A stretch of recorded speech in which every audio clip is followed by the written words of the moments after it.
Have you been in an accident that wasn't your fault? Feeling overwhelmed and unsure what to do next? Look no further. The personal injury attorneys at Phillips Law Firm are here to help. Phillips Law Firm understands that accidents can turn your life upside down. That's why they're dedicated to fighting for the compensation you deserve and to making the process as stress-free as possible. Don't wait any longer. Call now, 1-800-JUSTICE, or visit justiceforyou.com. Hey, this is BJ. Thanks for listening to our show's podcast. If you're a fan of all things geeky, you should check out my other podcast, BJ Shea's Geek Nation. We have new episodes every day, and you can check it out at bjgeeknation.com. Your home is going into foreclosure and you feel like a financial wreck. You don't know where to turn for accurate information. I'm bankruptcy attorney Travis Gagne. Let's talk about some legal options. If we work quickly, we can propose a plan to save your home, modify the loan, or in many cases even eliminate your second mortgage. The consultation is free. I've helped hundreds of people just like you make informed decisions about whether to save their home or exit it on a reasonable, organized timeline. The chapter you choose sets the tone for the next chapter of your life. Please contact me today at choosetherightchapter.com. That's choosetherightchapter.com.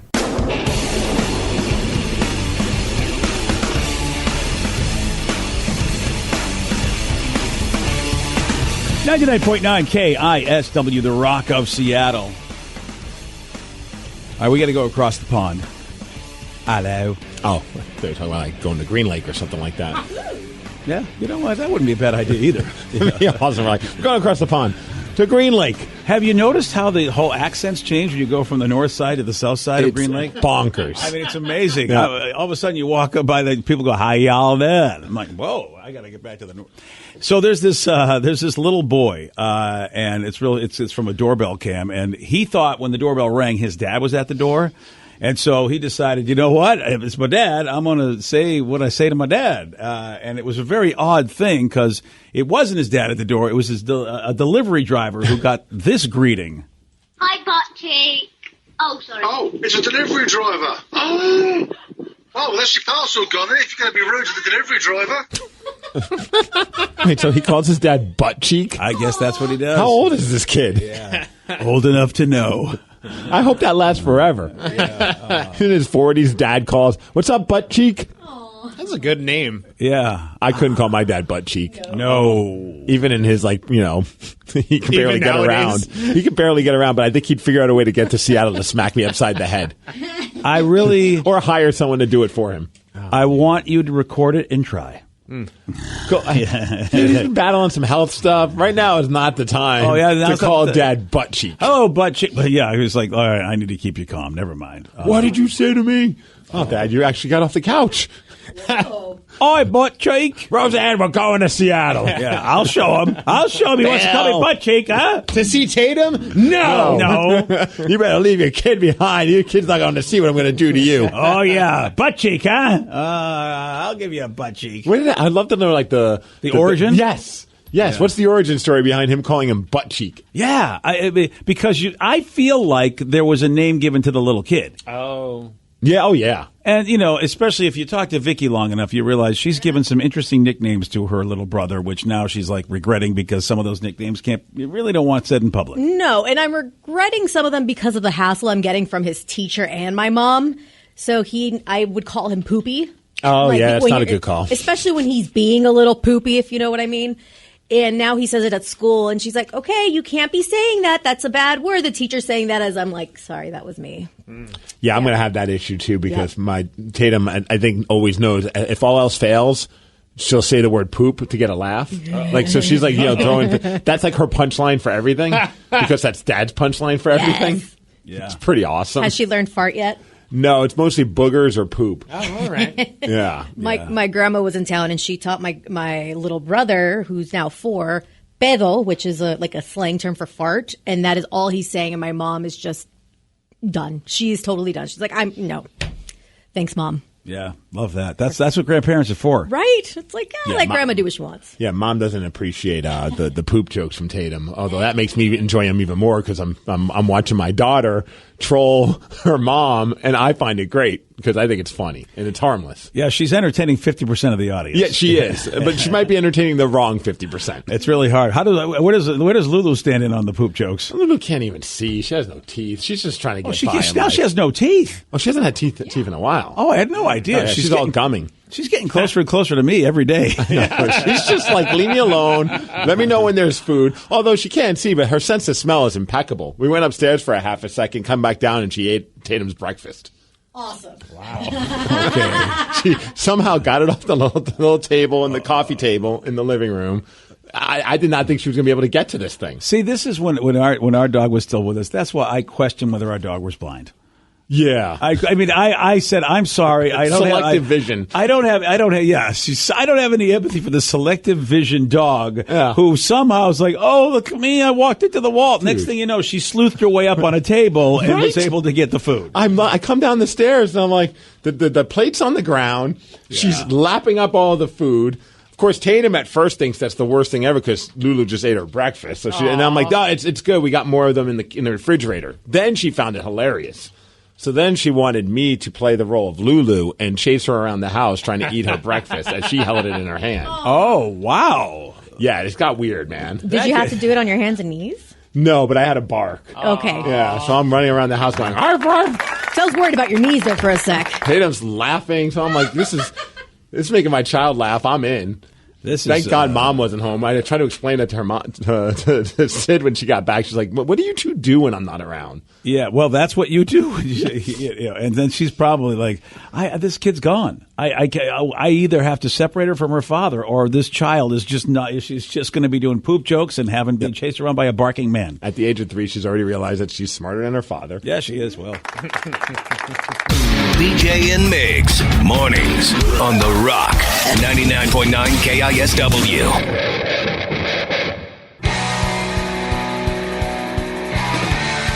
99.9 KISW, The Rock of Seattle.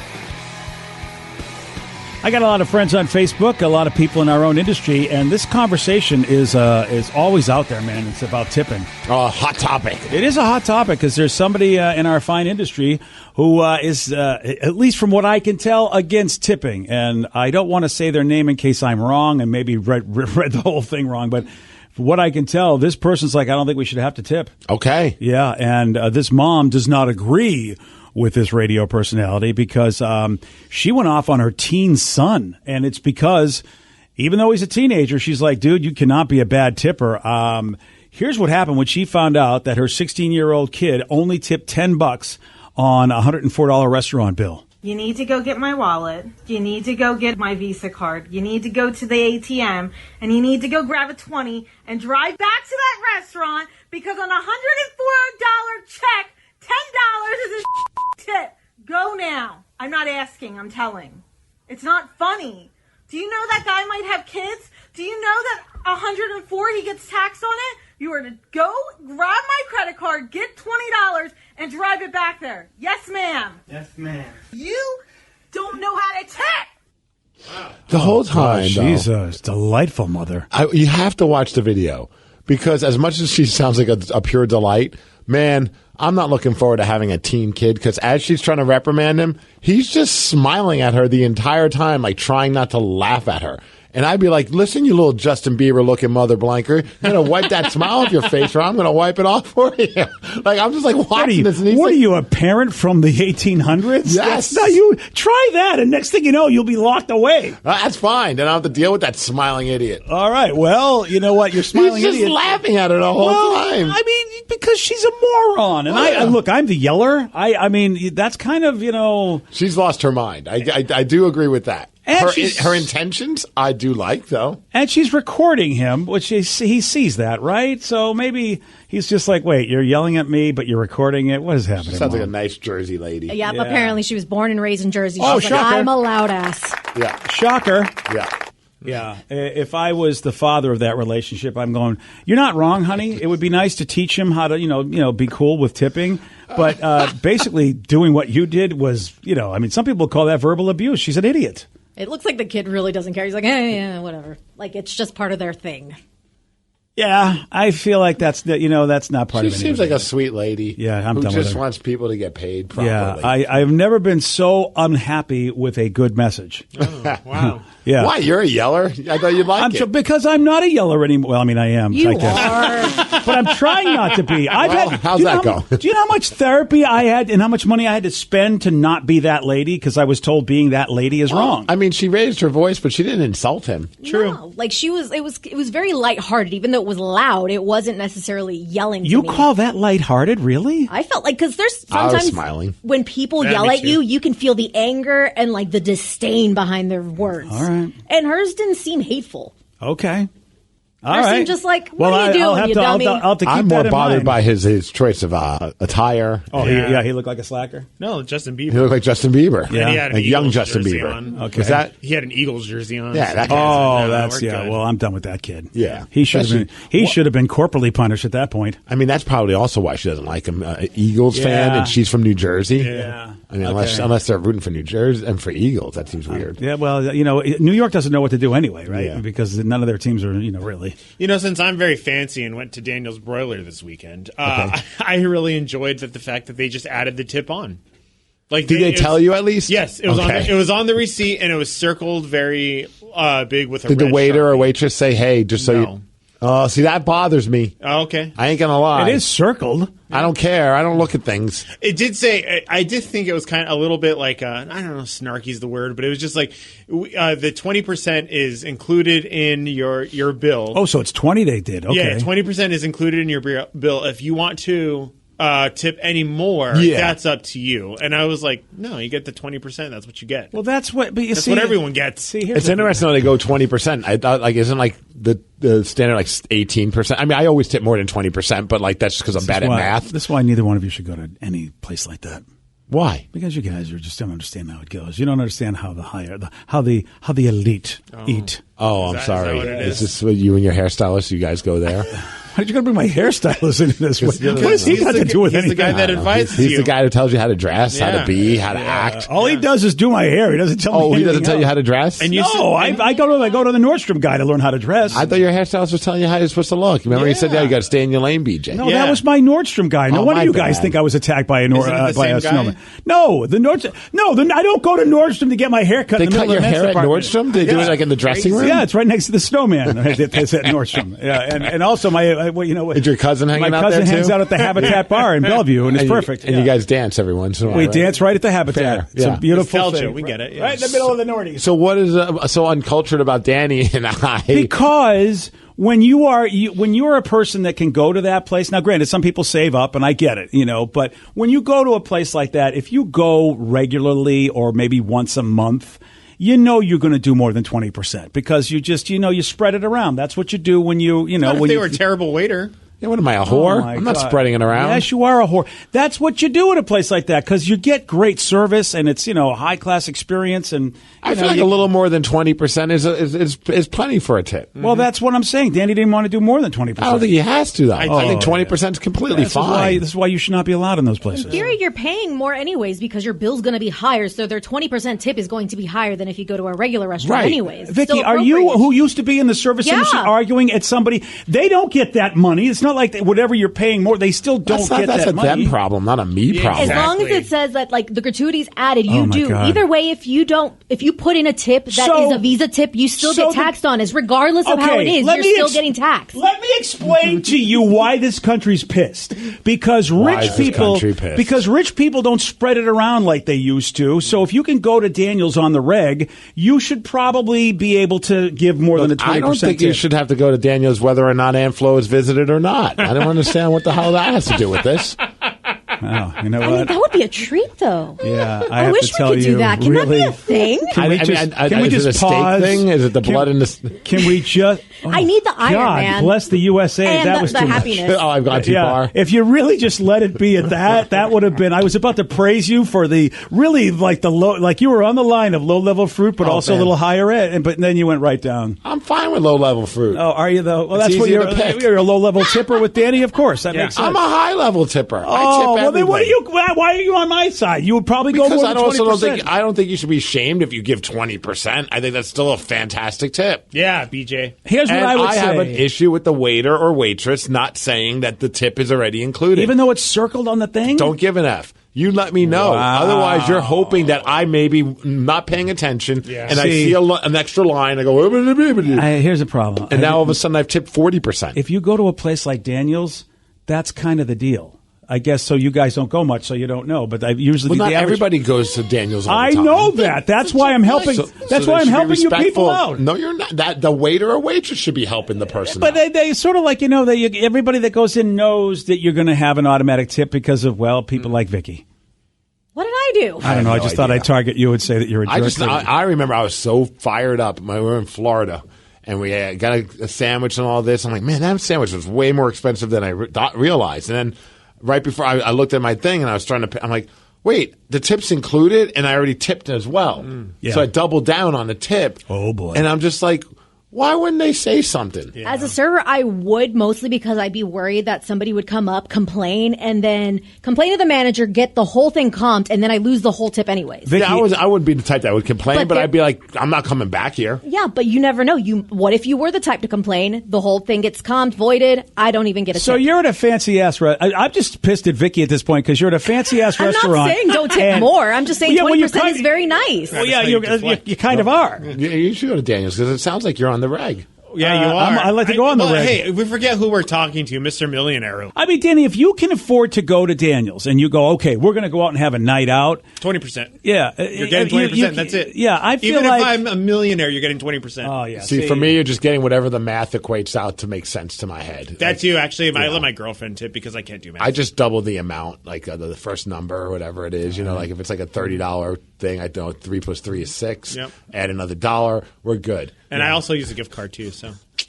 Okay, if you use a gift card, I kept my pinky up the whole time I was drinking my you cocktail, gotta, though. You used a gift card and you still didn't give more of a tip. That's amazing to me. Why? Why does he have to give more of a tip with Because the it's gift the card? law of prosperity, man. Somebody gifted you, you could turn around and give a little What something is to somebody this else. law of prosperity? Who makes these laws up? That I look, it's just a mindset, man. they You got- spread it around, baby. You get a gift. Like for me, if somebody gives me free anything, I immediately go, you know what? But the waiter or waitress didn't give him the $20. I understand that, or but they're the ones. gift card. They're the ones serving me. And he tipped them based on the amount of money that the bill was. I And the understand. adequate service that they provided. And you guys do that and live your life that way. But if for me, I like to go, you know what? If I can give more, I'm saying if I can. Not everybody can. I'm not shaming people that can't. Right. But you two No. geniuses, I know if you get to go out like that, calling you us could. geniuses doesn't sound like a shaming thing at all. Not at all. No. Just making sure we're on the same page. No, Okay, yeah, good. I feel like genius is a positive word. You're right. Just because you guys really don't qualify and it's sarcastic, it's still a nice word. Now I'm totally tracking, DJ. Yeah. But I mean, I feel like if you can, you give a little bit more, you're going to get a little bit more back. The universe just will reward. That's how Oh, it is. gosh, you've been hanging out with your wife way too much. I've been hanging out, man. I've been hanging out with people that are who are prosperous. And then the universe told me I should give 40% as a Well, tip. then tell that to Keanu Reeves. What does he do? The next thing you know, my chlamydia was gone. What about The Rock? The Rock, though, your boy always gives. Yeah, he gives to those that deserve. Oh, I don't even. I don't can't. know. People that just waited on you, they don't deserve. They get the 20% tip. Actually, more than that. It's Yeah. probably like 23, 24% after I do. If you spend whatever, my math is terrible, but I always go up. That way, I'm not right. shortchanging them. So here's the thing: if you spend if you go to a $500 meal, let's Yeah. just say, okay, so 20% of that's going to be $100. Yeah. All right, you can't give $150. Really, it's only an extra $50. If you've got $600 that you can go in there, I look at it like $650 make everybody happy. They've been doing it. Plus they She gives me a lap dance after giving me my food. Right, well, there you go. All right. $50 extra, maybe $20. I'd probably give $120. All right. Well, I'm not going to argue with that. That's still better than 20%. And I know there are people that like save up for either an anniversary or special occasion and want to treat themselves. But you know what? It is a treat. They get to do it once in a while. So if they do 20%, I'm not going to be upset. Why are you arguing against the servers getting more money? I'm not saying that they shouldn't get more money. I'm saying that don't shame people for not. Yeah, don't be a jerk to people who can't. I didn't say people That's who what can't. you're It's not like you're leaving a dollar tip on a $500 meal. You're giving 20%. You need to be up on my level if you're going to be having this meal. It's these two geniuses that I'm talking to, no, not you're everybody. If anybody goes to get I $500 literally meal, said, I literally said if you can't, I'm not talking about you. It's the people is that like the can. most polarizing thing I think anyone ever has a conversation Well, and I'm fighting with somebody who's in the industry, and apparently now you're not in it anymore. You don't care about the servers. I do. If Sarah was here, she'd be like, hey, Vicky, what shut about the F dancers? up. Do you tip extra? Like you get like the 3 dances, like for Yes. Let's just say, yeah. I'm just making sure, like, take care of those girls. They got things to pay, and of course, I mean, again, tuition people are serving children, and especially if they do that really cool trick with the beer glass, I am giving them more. or the googly eyes and the wear skis. I mean, that's deserving of at least a 40%. Not Danny. Danny wouldn't give a damn thing. 20%. 20%. That's it. Now, now if they're on the reg, I don't know. Wait, on the reg, Steve. On the regular. Reg. Yeah, on the regular. Jesus. I know. I'm with you. I'm talking like you. No, you were talking. You actually used the real word. You got to be careful. No, he didn't. He said the reg. The reg. Reg. Okay, if we go back and listen to it, I On think the reg. he said raggedy, like Raggedy Ann. You need to get your hearing checked. You literally said this morning you're going to deaf. Okay, how much you want to bet? I will have Joey play it back right now, and I will bet you got a tip more. You SOB. You can't play it back right now. No, yeah. How much? Hey, you want look, to, no, he just said he can't play it back. No, I want to. You guys, Danny will go back. I'll be like that parent. Danny will go back to Daniel's, and he has to give $50 more if he loses this bet. How much you want to bet, Danny? Are you going to take it out of your Visa card? Because that's how the lady did it. Yeah, I'm going to take it out of Danny's Visa card. Oh, Danny's Visa card. Okay. You guys. And I will just say this. It doesn't matter what the subject is. I'm saying this right now. I'm putting this out there. Vicky will argue with me about anything. Even if I told her that she won the lottery, she will argue with me going, no, I didn't. Yeah. Yeah. I think it's funny, though, that he doesn't yell, though, anymore. Who? BJ. Oh. Today's podcast was brought to you by Travis Gagne, bankruptcy attorney. He's here right now and has agreed to answer more of your questions about bankruptcy. What's the difference between filing for bankruptcy and credit counseling? Credit counseling is a useful process in some circumstances, but it does show up on your credit. In fact, from a credit scoring standpoint, credit counseling shows up just like a bankruptcy, so it's going to affect your credit as negatively as filing bankruptcy. In credit counseling, the idea is that a credit counselor works with your creditors on your behalf to try to lower interest rates or work out payment plans with your creditors to pay back your debt over time. In credit counseling, you almost always pay back 100% of the debt, sometimes at lower interest. And of course, some creditors will participate in that process and some won't. So you're usually left with kind of a mixed result with credit counseling and, of course, a high payment. Thanks, Travis. If you have more questions about bankruptcy, you can reach out to Travis anytime at ChooseTheRightChapter.com. That's ChooseTheRightChapter.com. Thanks for listening. Have you been in an accident that wasn't your fault? Feeling overwhelmed and unsure what to do next? Look no further. The personal injury attorneys at Phillips Law Firm are here to help. Phillips Law Firm understands that accidents can turn your life upside down. That's why they're dedicated to fighting for the compensation you deserve and to making the process as stress-free as possible. Don't wait any longer. Call now, 1-800-JUSTICE, or visit justiceforyou.com. Discover credit cards automatically double all the cash back you earn at the end of your first year, which means... Wait, hold up. Question for the audio engineer. Go ahead. Did I read that right? Discover automatically doubles all your cash back? Yeah, that's what the script says. So if I get a Discover card right now, I can earn twice the cash back. Apparently. Wait! Unlimited first-year cash back match, only from Discover. See terms and learn more at discover.com/match. Hey, this is BJ. Thanks for listening to our show's podcast. If you're a fan of all things geeky, you should check out my other podcast, BJ Shea's Geek Nation. We have new episodes every day, and you can check it out at bjgeeknation.com. Your wages are being garnished. We can stop that now. It's hard enough to pay your bills when things are good, let alone when a big chunk of your take-home pay is gone before you even get your check. I'm bankruptcy attorney Travis Gagne, and I can stop the garnishment and get the creditors off your back immediately, often the same day as our consultation. Both Chapter 7 and 13 provide bankruptcy relief, but choosing the right chapter is crucial. In a free consultation, we can create a plan to get your finances back under your control. The chapter you choose sets the tone for the next chapter of your life. Please contact me today at choosetherightchapter.com. That's choosetherightchapter.com. Let's play Beat Migs. It's time to play the game. So everybody scream his name. Beat Migs. Don't be a loser. Whoa. Beat Migs. You're a loser.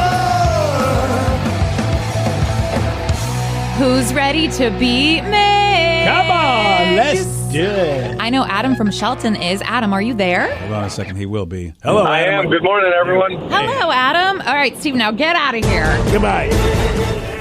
For those playing at home, Adam has 60 seconds to answer 10 questions. You can pass all you want, but you only get 3 guesses per question. Are you ready? Oh, yeah. Beginning with F, what is the name for the pasta shape frequently referred to as bow tie pasta? Fettuccine. No. Pass. According to Marilyn Monroe, what are a girl's best friend? Diamond. Yes. Land of the Rising Sun is the nickname for what country? Japan. Yes. What kind of animal was successfully the first ever to be cloned? Pig. No. Sheep. Yes. Who plays the title character in the Ant-Man movies? Paul Rudd. Yes. Yeah. Spaghetti and butternut are types of what food? Squash. Yes. What color is the E in the standard Google logo? Green, blue, red. No, yes. What company used the slogan, bet you can't eat just one? Pringles. No. Lay's. Yes. Jiminy Cricket is a character from what animated Disney movie? Pinocchio. Yes. What does the C stand for in the TV network CBS? Country. No. You get 8 correct, though. All right. Adam, that's pretty good. Not too shabby. I know. If Steve gets through them all, though, I don't know. He might get a 9 or a 10. Oh, you think Steve's going to be that good, do you? Maybe. All right. Steve, are you ready? Oh, yeah. Beginning with F, what is the name for the pasta shape frequently referred to as bow tie pasta? Fettuccine? No. Fentanyl. Wow. That's some good What pasta, pasta are man. you eating? Farfanugan. No. I can't think of it. According to Marilyn Monroe, what are a girl's best friend? Diamonds. Yes. And fentanyl. Land of the Rising Sun is the nickname for what country? Is that Japan? It is. What kind of animal was successfully the first ever to be cloned? A sheep. Yes. Who plays the title character in the Ant-Man movies? That would be Paul Rudd. Yes. Nice. Spaghetti and butternut are types of what food? Squash. Yes. What color is the E in the standard Google logo? E is red? It is. What company used the slogan, bet you can't just eat one? Pringles. No. Ruffles. No. Doritos. No. Oh. Jiminy Cricket is a character from what animated Disney movie? Oh, Pinocchio. It is, yes. What does the C stand for in the TV network CBS? Central. No. Cable. No. Columbia. Yes. Whoa, with that, you get an 8, which is a tie. So close. Neither of you get a song. Nice work, Adam. Oh, man. Thanks, guys. All right, take it easy, buddy. Good That's game. a couple I'm going to be kicking myself on. Yes. Yeah. Yep. Beginning with F, Yeah. the little bow tie pastas are known as... Fusilli. No. Farfalle. Farfalle, however you say it. Farfanugan. I said it right. Yeah, you got it. It's not. Fentanyl. It's Farelli? It's Farfalle. Oh, Farfelli. Yes. Ah, son of a gun. I always confuse that and Fusilli. Okay. And then one that Adam got correct, the company that uses the slogan, bet you can't eat just one. You danced all around Yeah, it. Lay's. Lay's. Yeah. Once I thought it was Pringles for sure, and when you said it wasn't, I don't know. He guessed Pringles too. Yeah. Yeah, but then he eventually got to Lay's. I know Lay's is the old school. Yeah, the old school potato chip. It's but you can't eat just one. Yep. So good. And then you eventually got Columbia for CBS. Hell so yeah. That made you tie. Oh, there you go.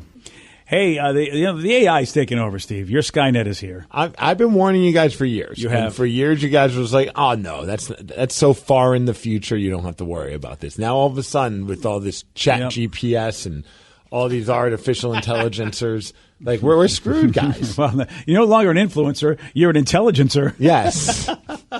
So there's an AI program that analyzed 400,000 customer reviews for 6 airlines. I love this because if AI is the reason why people change things, even though customers have been complaining for years about how, like airlines, I feel like there's so many complaints about that industry. But you have to use them.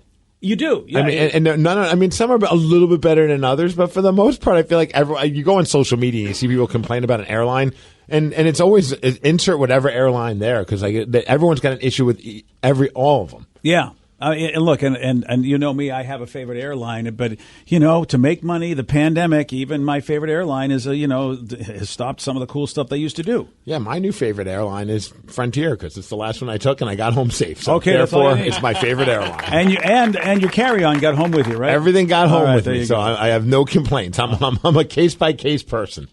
Well, this AI program said, okay, we're going to take a look at all these customer reviews, and then they're going to come up with the top 6 things that would make flying more enjoyable for people. The AI came up with this themselves, basically going through 400,000 reviews. That's kind of interesting just because it's kind of like an emotionless tally. Like, they're not like getting all caught up by all like the reviews and the emotions of it. They're just like, okay, factually, this is the problem with airlines. Yeah, and I would say that all of these things are the reason they aren't this way. Money. Okay. It's always money. It's got to be. More flexible seating arrangements. Issues with seating were one of the most common complaints it saw. Again, of course, they've taken away a lot of space on planes because they need to make more room for more seats. And you can pick whatever seat you'd like if you're willing to spend some money. Or some people, what they've been trying to do is that they'll book the aisle and the window seat, hoping that nobody's going to book the middle one. And then you're screwed if you do. But they automatically book me in the middle. Really? That's what happened with Frontier. Here I am saying nice things about it, now I'm bitching. But like when they're like, would you like to change your seat? I'm like, well, where am I sitting? And they put me in a middle seat. I'm like, well, I'm sure as hell not taking that seat. So I was like, oh, of course I want to change it. And they're like, well, if you'd like to change it, it's $40. Oh! I was like, and this is why you're a lot cheaper than all the other airlines. Cheaper. You put everybody in the middle seat, and then you get some money from people like me. And look, $40 well spent. I'm not sitting in the middle seat, and I still got a cheap ticket. See, that's the funny thing, man. You're still if you want to fly the way, you always pay the same. It's just they do it differently. Oh yeah. When I was flying back from Vegas, I actually had a father-daughter duo, and they did the exact same thing, but I literally picked the last seat available on this flight. So the guy's like, yeah, you can sit in the aisle. I want to sit next to my daughter. So I scored. Oh. That's happened to me before, yeah. too. The people on the last flight, they were like eyeing me because it was clearly there was 3 of them, and I was in one of the seats, and I think they wanted to like kind of swap it.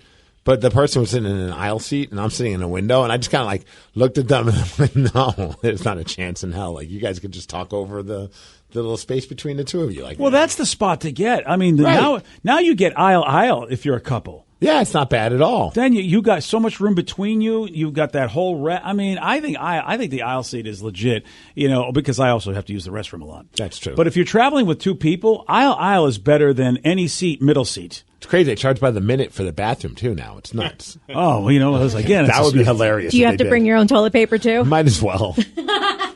Right? How about this one? Self-cleaning bathroom, since you brought it up. I don't know how you do that. Is there such thing as a self-cleaning bathroom? I've never been in an airplane. Well, then again, I don't go to the bathroom much in an airplane, but the times I have, I've never been like disgusted by it. It's always been fine. They always ask you to clean up. They have there's a little sign that says, hey, clean up a little bit for the person that's going to come in next, which I do. I go, that makes sense. That's nice. I never had it like where I'm like, whoa, let me get out of this room. No, it's just wet.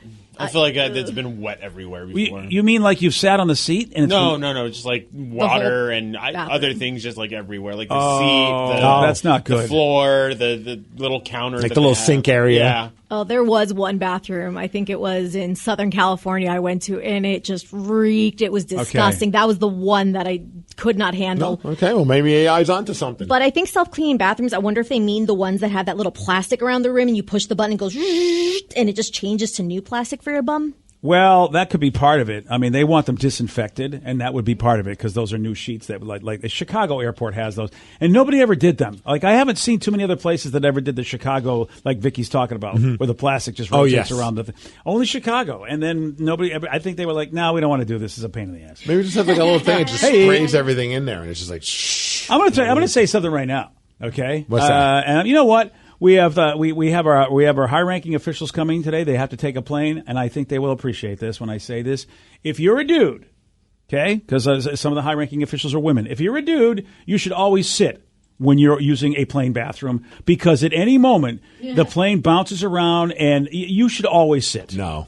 Oh Don't my tell God! me You what to guys do. are such a-holes. You should sit that way. You'll never wreck the place. I have good aim. Yeah, Not I've in a never plane. once wrecked the place. And honestly, You say that, and then I haven't. walk in, and then there it is. Plus, I mean, dude, sometimes those seats are too low. My knees aren't you all have that an great. excuse because I you're a don't- tall dude. Yeah, that's very uncomfortable. Danny Both ways has are an uncomfortable. excuse. Both ways. Yeah. And honestly, I'm more afraid of just getting a concussion because I have to kind of tuck my head and then go number one. That's like, Maybe you should say it. I probably should, but I'm not going to out of principle. Oh, I sit all the time because I one time didn't. Well, you sit all the time, You regardless sit- of on your plane or not. Yeah, you're in the station bathroom. You're sitting. Well, Are you worried about turbulence? Yeah, you never know.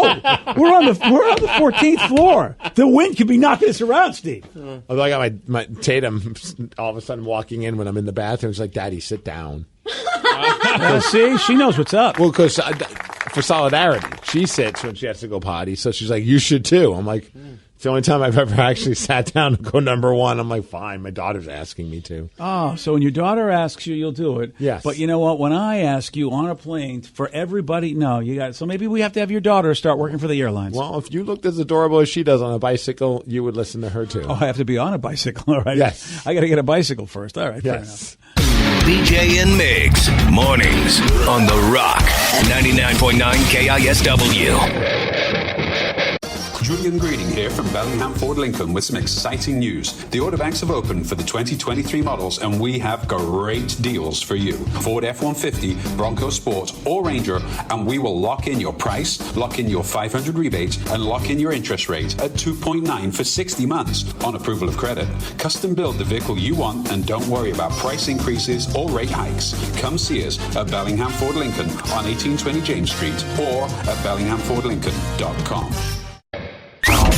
Is your relationship going sideways? Have a family issue? Problems with your coworker? Do you need advice? We're here to help. No problem is too dumb. No dilemma is too silly. This is Help Wanted with BJ and Migs.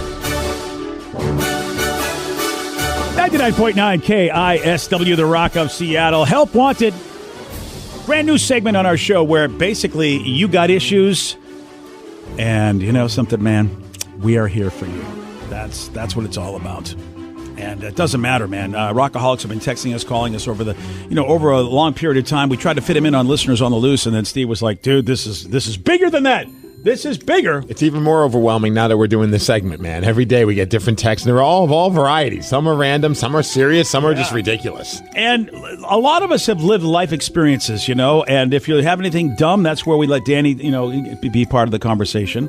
Anything at all about relationships where they don't work, we let Vicky be part of the conversation. Wow. And then, really anything else where you just need to be an expert, well, then you got Steve and I. Oh, yes. Yeah, we're the experts. We're the experts. That's scary. We're the success stories. And then if you want to know how to deal with failure, we let, let the kids, we let Danny, we let Vicky. That's how we let them. Are we succeeding in mediocrity? I'm not sure what's going on. Mediocrity, you and I, yeah. This is Help Wanted. And we will take all of your requests or, questions for advice at 206-803-ROCK. Call us or text us. This one actually is a pretty good one. I thought this would be a fun one to start off with. The person just texted in this morning saying, how do you guys feel about separate vacations? Most of my family think it's odd that my wife and I are doing a separate vacation in the next few months. She's going to Vegas with some girlfriends to see Carrie Underwood. I'm going with some buds to England for AEW at Wembley Stadium. Oh, good on you. That's a great vacation, if you ask me. They say, we will do a vacation together as well at some point, but I love AEW. She doesn't. And she loves Carrie Underwood, and I don't. So why not?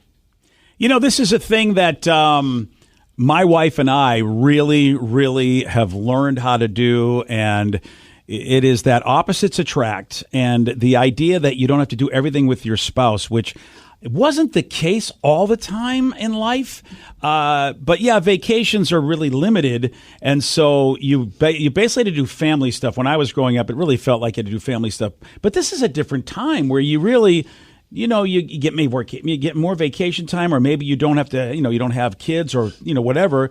I think it's completely healthy, but it's funny how people do get mad about it. It's just weird when people get weirded out by what someone else is doing that seems to work for them. That's always the strangest thing in the first place. It's like, well, if it's working for these two, and if financially you can pull off a vacation for yourself and a vacation for your significant other, and then together you can still have something fun to do, I think it's important to still do a vacation together. I think that'd be unfortunate if you're like, I'd rather just have fun with everybody else but my significant other. Yeah, I think there's jealousy, especially from dudes, because dudes tend to be happy wife, happy life, and would never even think of doing it. I mean, the one thing also in your relationship, Steve, I mean, you get to do a lot of stuff away from the family. That's your hobby. And, your wife is very cool about it. And and for you, I just feel like, your wife is married to you. So that's the bonus. Well, I think the bonus, she gets a vacation from me. Oh, I hadn't even thought about that. So when I go off to go do a day trip to Vancouver or Abbotsford, British Columbia, she doesn't have to deal with me for a day. Well, see, my wife took that to why don't I just go live in a whole different place? It's only one child she has to handle. Yeah. Way less farting. It's a way better day. No, yeah. I think it's important, though, to still have interests outside of what you guys do together.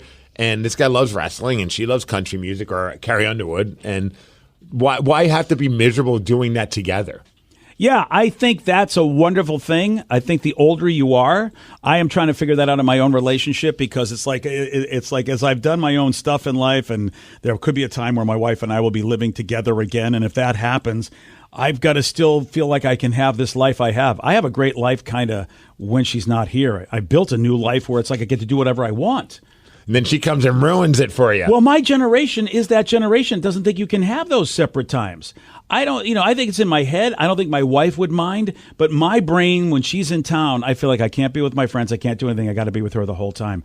And I think it's because I got brainwashed by something. Maybe it was culture, society saying, you're married now, you do everything with your spouse. You can't have a separate fun time at all. And that's what it sounds like the family's doing. Tell them to shut up. Or just be like, oh, cool, man, good for you. You guys be miserable in your relationship. We're happy. Here's a pro tip if you are in a family. Why do you think anybody needs to know your opinion about stuff? Well, then what else are people going to talk about? Yeah, Steve, that's a good point. How about it's all about judging each other. How about watch a show? Watch Ted Lasso and have conversations about that. I mean, you know what I mean? Good luck. Yeah, instead of all that, why bother people? It's jealousy. I would say to the texter, it's pure jealousy. Oh, hold on, Danny. I also have to put it, because I actually had this conversation with my mom recently, because my cousin and her boyfriend are doing separate vacations, and actually it was more of just the guy was going on. So my cousin is a girl, and the guy went on his own boys' vacation. Okay, and she called me and she was like, I don't understand that. How does she let him go? And I was like, why do you care? And she was like, oh. Well, I guess I just have issues. And I was like, yeah, there you go. But why? Woo! And Yeah. she was like, I just would never trust a guy to go with his friends by himself. Oh, because she thinks they're going to carouse. Apparently. And I was like, well, why? Like, Mom, you've never been married. Like, and she's just like, well, I know, but I know how guys are, and I just would not trust him. Ooh, well, then that's so old school. Then you'll never leave that person, have them leave the house, if that's because you just never know where you might trip and fall and have sex. Exactly. Right? Well, I will say this. I can't speak for your mom's culture, Danny, obviously Hispanic, but in the Italian... Wait, you're not a Hispanic woman? I am not a Hispanic woman. I thought you were an elderly Hispanic woman this entire time. I have played one on TV, which is why it's so convincing.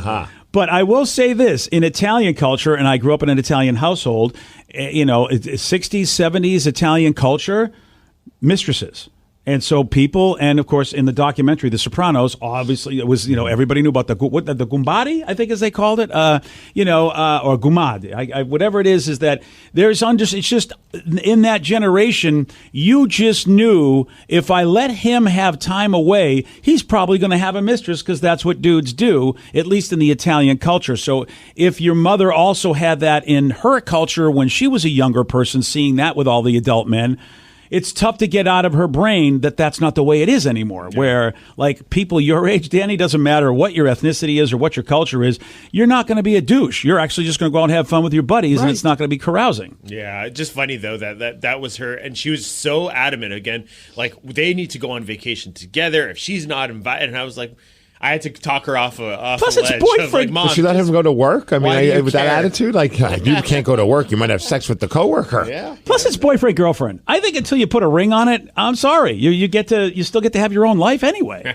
Right? Someone says I go to Vegas solo every summer for 2 weeks for the World Series of Poker. Wife is fine with it. We also take 2 to 3 trips together each year.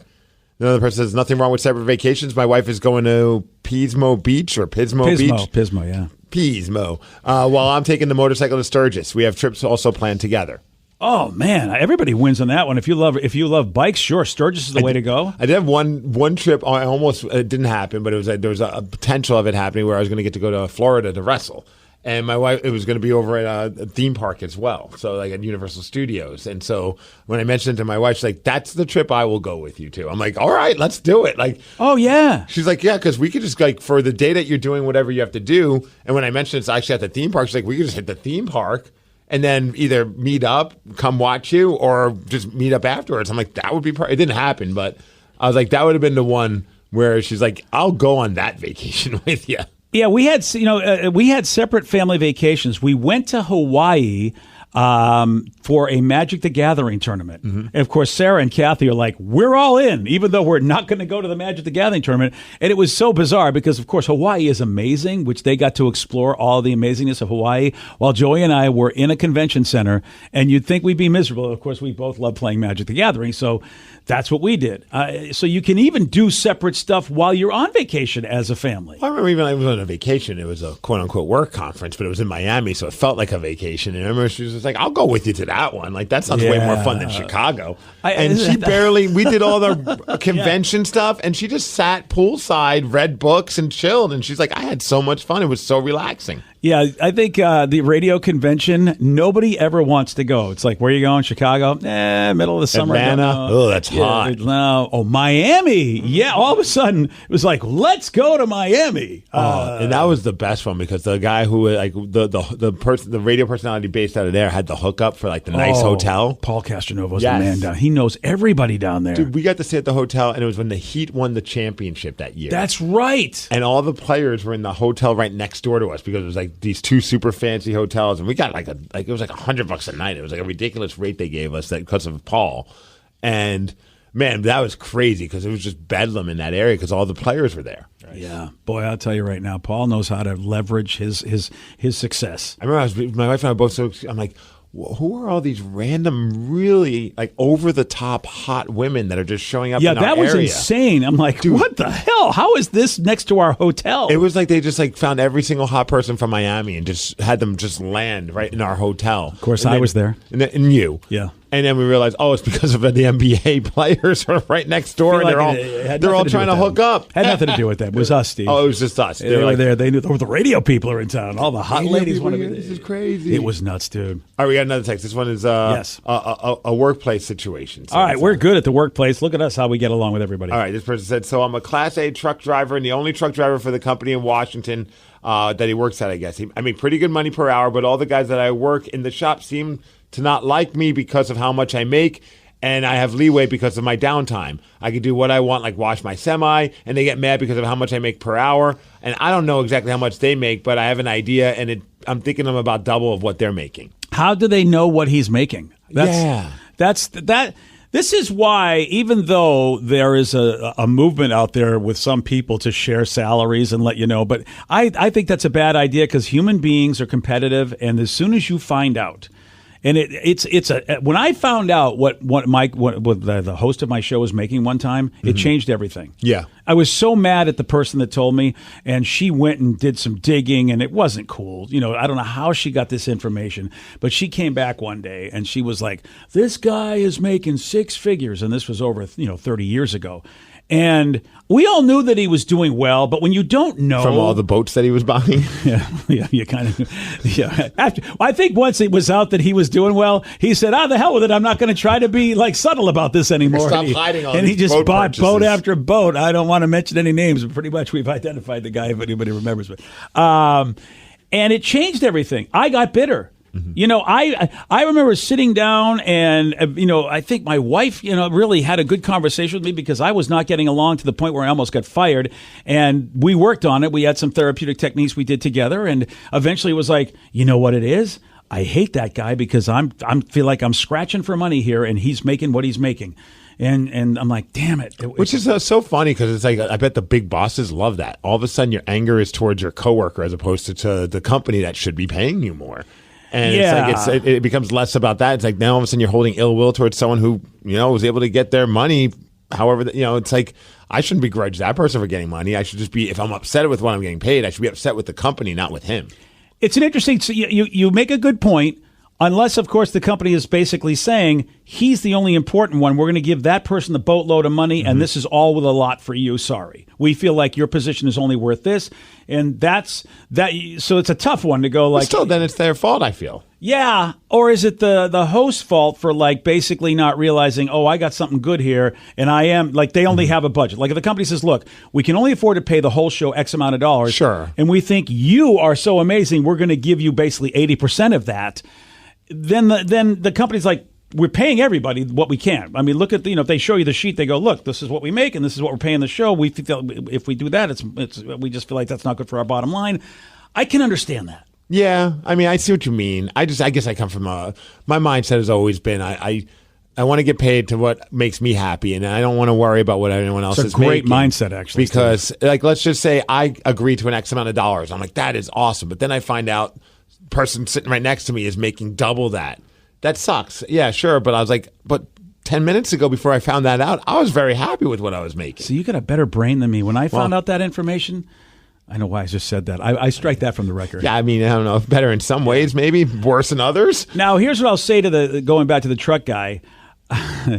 Optics are everything. If they are busting their asses and you just look like you're having great leisure time, optics are hard, dude. I think that if you can be really humble and discreet with what you're doing in life so that, maybe you bring the guys some treats once in a while, maybe you buy some lunch once in a while, spreading it around. If you are, in fact, the rich guy of the shop, spreading it around and spreading goodwill, because that's what rich people used to do back in the day. They knew people made less than them. They knew they would have to interact with them. And the way to counteract bitterness, you see it in football. The big money players, like what do the quarterbacks do? They always, treat the offensive linemen to good stuff, give them like fancy gold stuff. Even though the fancy treats and the fancy dinners are still nowhere near the difference in pay like an OL will get as opposed to a QB, it's still goodwill that's spread that way. And you might want to think about that because you're not going to convince people who work really hard and make less that you're a great guy. You're just never going to, it's just not going to happen. So goodwill, bribe the mother effers. That's the way to go. So to maybe explain the training experience needed to get and maintain a CDL. Perhaps some of those coworkers would like to become drivers, help and mentor them. Another person said, what's stopping them from getting their Class A license to drive a truck and make some money? Sounds like a bunch of crybaby bitches with no integrity. Okay, I like how he spelled integrity. Yeah, that's why sir. I like that. Even though Steve likes the way you spelled integrity, yep.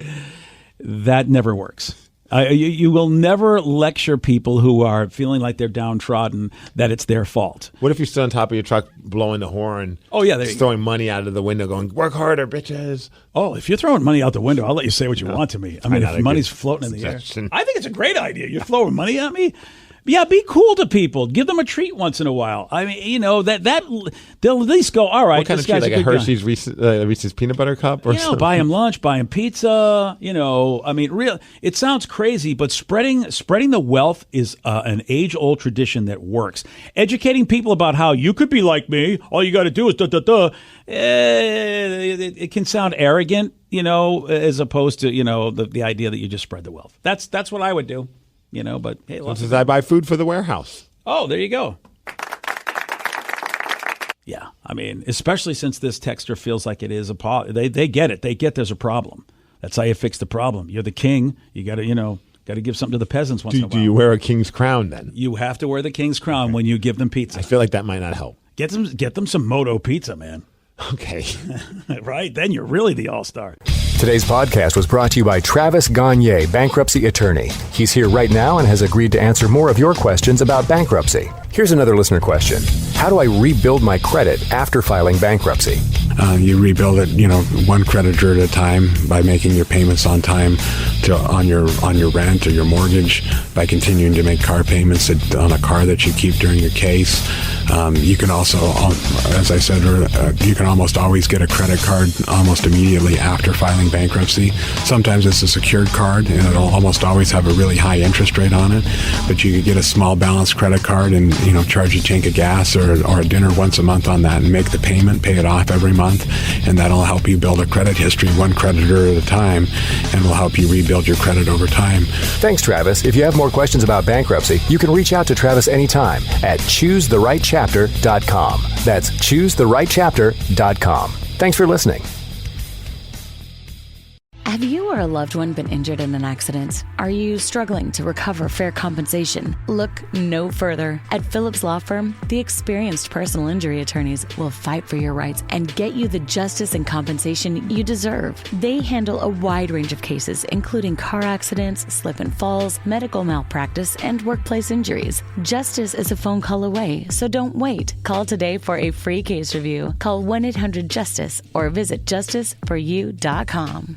Hey, this is BJ. Thanks for listening to our show's podcast. If you're a fan of all things geeky, you should check out my other podcast, BJ Shea's Geek Nation. We have new episodes every day, and you can check it out at bjgeeknation.com. Your driver's license is important so you can get back and forth to work, get your kids to school, and back and forth to daycare. If your license has been suspended because you can't pay your tickets, you can't do any of those things. Let's talk about Chapter 13 bankruptcy. You may have heard that tickets cannot be discharged, but they can be dealt with in a Chapter 13 case. Why not come in for a free consultation? The chapter you choose will make all the difference to your getting back legally on the road. Let's design a plan to pay off your tickets and restore your license immediately. I'm attorney Travis Gagne. Please contact me today at choosetherightchapter.com. That's choosetherightchapter.com.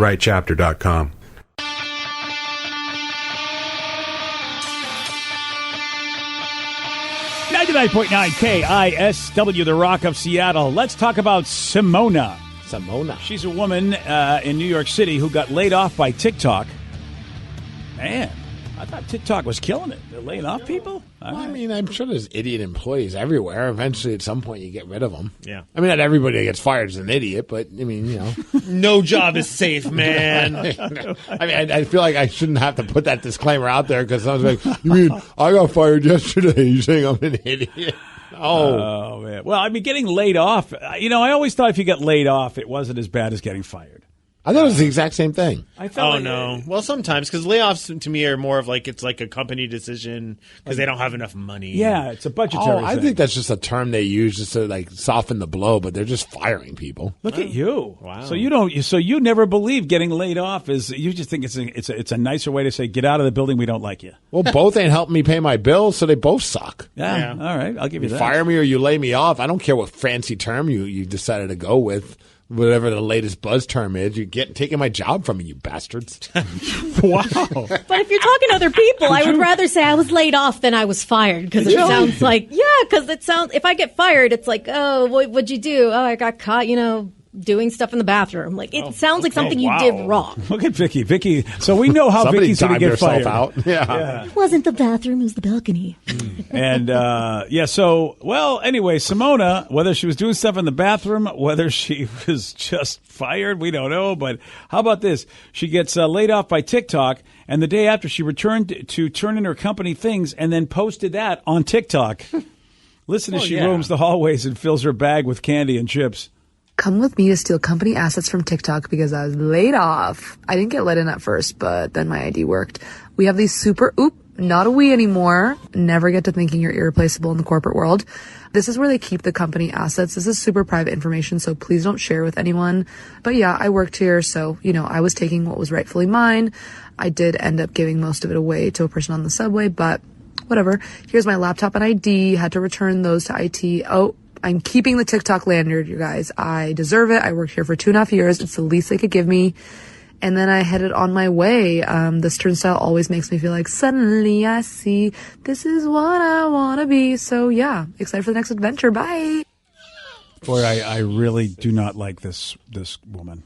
Yeah, dude. Yeah. I'd be like, hey, I need to talk to you. I know we already fired you, but just to kind of double down. You're fired! So I guess the stuff she was taking was like bags of chips and like... Yeah. And I gave them to people on the subway because I'm a good person. I do have to say, though, like the video that she posted, man, TikTok looks like a fun place to get pictures in.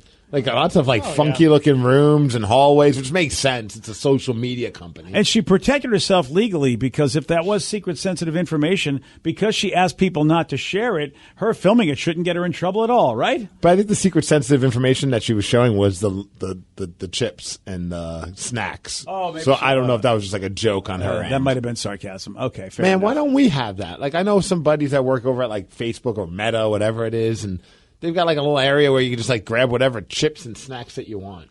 That was it. That's a thing that companies did to really attract people by making it a fun area by having those kind of benefits. To be fair, we did have that here for a week, and then it went away. Yeah. I'm talking a long time ago. Remember when they had those chips that they would bring in? Oh, like once a week? Yeah, they would restock them, and they would be gone like in 10 seconds. In 10 seconds flat, and they would just be gone. Well, if they stocked them all the time, that's the idea. You have to commit to the free stuff. I know they needed a whole room. Yeah. Well, especially with us. Well, our company, they had a vending machine that we still had to pay for those chips, and they took that away from us. I know. How about that? Just because we got restocked.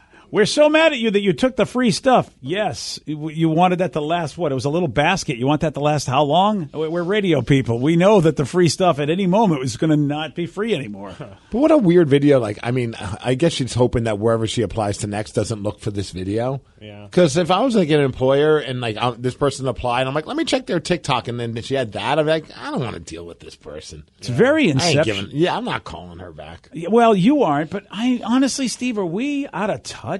Because, I mean, I feel like everybody, it seems like, who goes on TikTok is that person. Yeah. You know what I mean? And so it makes me wonder, like, is that just how people are? And you go, she's a good worker, even though she's got an attitude that I think is crap. Well, I mean, when she went back to her old place and then took a bunch of stuff. Yeah, which she was entitled to. She said, plus my lanyard. Fair. You're right. Yeah. Okay, if you're in, like, let's just say that, like, today, like, that's a crappy thing to joke about, but, like, they're letting us go. What are you taking? If you could take anything out of the building. Oh, wow. I think I'm taking that Pearl Jam. Oh, yeah, we have a lot of nice That decorations on the wall. Yeah. Album art. It's like Vitology and Yield, all part of like one piece of art. Wow. And it's autographed by all the members. I think I'm leaving with that. Nice. I'm going to take a microphone. You're taking a microphone? Heck yeah. Oh, they're probably worth more than most things here. Yeah, I'm just going to go down and be like, you know what? I earned this microphone. I talked into it every day. It's so my here we are. microphone. Yeah, my microphone. I like that idea. And then you could start a podcast, and then that the whole podcast it's because of that microphone. Exactly. Now, I'm going to have to hire Rand Gauthier, which you guys don't know who that is, but that's the guy that stole Tommy and Pam's safe. Yeah. I'm going to have to get that guy's help because what I want is big. I feel like we could start a drinking game for every time you bring out the Pam and Tommy show. I think almost every show we hear you, we would be wasted every day. Yes. Well, I mean, but this is never met a man more obsessed with Pam and Tommy. Well, I love this. I love the story. I think it's fantastic that they pissed off this guy so much that he stole their safe. Yeah. I think it's great. So what are you hiring? So what are we for? taking? Yeah. Because he did it, dude. I know you, but dude, the guy put a white thing over himself and pretended to be one of their dogs and snuck past the security camera in order to be able to steal this safe. And dude, you guys don't know, but he got into their bedroom. Oh no, we know. Well, I know, but he was in their bedroom, like looking at them, like they had no idea, like he had no idea they was on his estate. But anyway, I want the refrigerator. I want that big refrigerator we have. The refrigerator without a freezer? Yes. Oh. It's a big fridge. Yeah, but then you gotta get a freezer. Okay, I'll get him to steal somebody else's. Well, he's used to stealing big things. So yeah, I think I want that big refrigerator because I got a lot of friends. So Danny, you're leaving on a microphone. I'm leaving now. Man, I'm starting to question mine. I thought mine was pretty awesome, but then again, mine's kind of rare because it's autographed by the band. Yeah, that's a nice piece. You're leaving with the refrigerator. But you wouldn't even be able to put it up in your house, though. Yeah.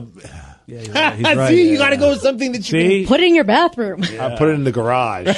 Yeah, that's kind of like the guy's place, just in the garage. Yep, the garage is going to be pretty badass with all my cool stuff one day. Ooh, and then you could get a microphone too, and then do your podcast from your garage. Yes. Yeah. All right. And we could do a podcast together with the microphones that we stole. And you're going to be thirsty. You're going to need my fridge. And I'll swing by. Are you going to bring the fridge and put it in my garage? Well, it is a big enough space for it. Why not? I guess I'm not parking my car in the garage anymore. Well, you know what? You'll always have a tasty beverage, though. All right, Vicky, what are you taking?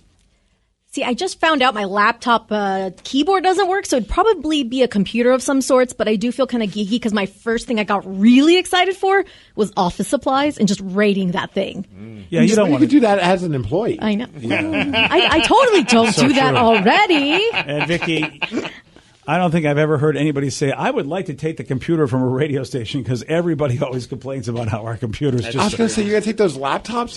Whenever No, we need no, to no. use those laptops, the webcam on there for Zoom calls, it makes it look like you're recording from a potato. It wouldn't be a laptop. It'd just be the actual... Oh, the tower? The tower. That's the Full word. computer. Well, I need something. I could wipe it and put some memory in it somehow. I don't Okay. know. Well, I like you know Rose in what? Tacoma said if she worked with us, she says, I'll take the men's room kegerator. That thing is pretty sick. Yeah, That's but I'm not even sure if it works anymore. I don't because think there hasn't so. been beer in there in probably about 10 years. That might be an HR reason, though. That's probably true. And I don't want to... I feel like, I mean, it's a great thing, but they didn't fire us. So that's kind of theirs. You know what I mean? So I don't want to take anything that's theirs. You know, where... Well, I do better than fire us, but I'm taking that anyway. All right, Joe, what are you grabbing? I'm taking the red couch in the green room. Oh. That thing's huge. Where the hell am I going to nap on Wednesdays? You get fired. Well, you're fired. We're all fired. What, are you going to come back and nap anyway? You're fired. So Yeah, come back that's and a nap. good point. I'll be napping wherever I want. Yeah. Unemployed. That's right. All gonna right. say, you want Laid off. Sorry. Laid off. Again, Yeah. everyone's sending us the true textbook definition of laid off. Well, yeah, because then you can at least, you know, you go to another place and you can go, look, I get good references because it wasn't because of my performance. It was because of cash. I just so think it it's said been, laid off means you could be coming back. Laid off is a budgetary decision, and it's not your fault. Unemployment benefits should be easily attained, and they could possibly call you back to work. So, Steve, this is important. You don't want to go out with a bang if you were laid off, because then they'll give you plenty of reason to go, yeah, we should fire this guy. Damn it. Yeah, because they may bring you back. Semantics. But, you know, you're out there stealing fridges and kegerators and everything, and they're going to go, you know what? I think we're changing that laid-off status to get the F out, Steve. I think it's funny that Joe wants to take the sex couch from the station. Yeah. Is it a sex couch? You guys think so? I just think that every couch in a radio I hope station is a not. sex couch. Yeah. Yeah, it's a good call, Danny. Plus, it's a dark room. And like you said, it's really big. Yeah, it's a nice one. You can fit two people comfortably on Very it. easily. Three. Oh, look at Vicky with all of the glee telling us that. Well, like I didn't want to drive. I was sober, but I was tired, so I needed to crash, and I had two people with me, so we all just cuddled up on the couch. Threesome couch. Okay. Who are the other people? Do they work here? No, they were my besties, but I was the driver, and What the hell? I was being safe. I wasn't going to See- drive, tired. That's not so safe you- or so you- responsible. Did they drive? No, they were drinking. Oh, okay. I was the designated driver. I was like, you know what? Let's be safe. Let me sleep for. on this damn No, thing? no, no, Let no, me sleep no. for like 30 minutes, and then we'll be out. That is a faux pas. I don't care. No, hold on a second. I don't mind if any of employees will sleep on that couch, but you can't bring Rando Calrissian. I don't know what kind of lice they might have in their hair. Exactly. You never know. I Why think, are you worried about lice? I don't know. You don't Right have now, any I'm hair. very concerned about it, though. and I don't believe for a second sex did not happen. Well, they're both in committed relationships, so yeah. Oh, like I still that don't ever believe- stopped a human being? But think of all the fun you get out, because there's also a big giant green wall, so you can video it and then add fun backgrounds. I'm in Yeah. Paris now. Yeah, Let's do the Eiffel Tower. Joe, do you What? still want the couch?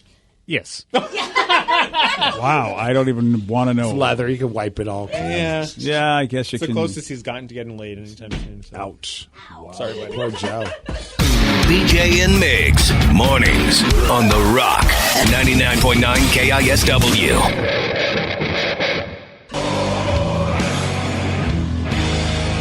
.9 KISW, The Rock of Seattle. This is a story, man. We're seeing more and more stories of people just going, you know what? We want to help out somebody who should be able to do something at their age that they can't do.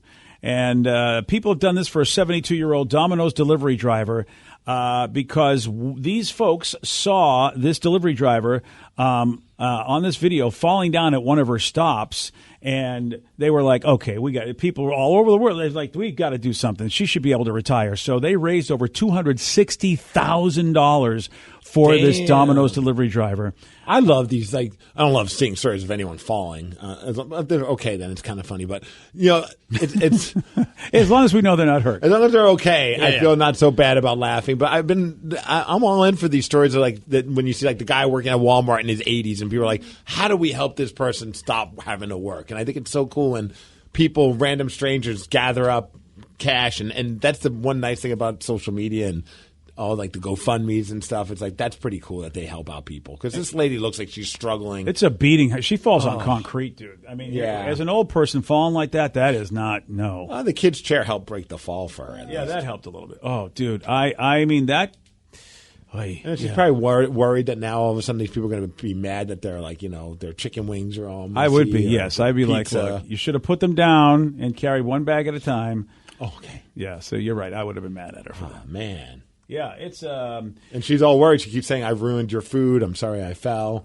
So I'm sure that tug on the heartstrings of people as well. Yeah, 72 years old, and people were like, after seeing this video, which was caught on the person's not their Ring cam, I guess their Nest cam.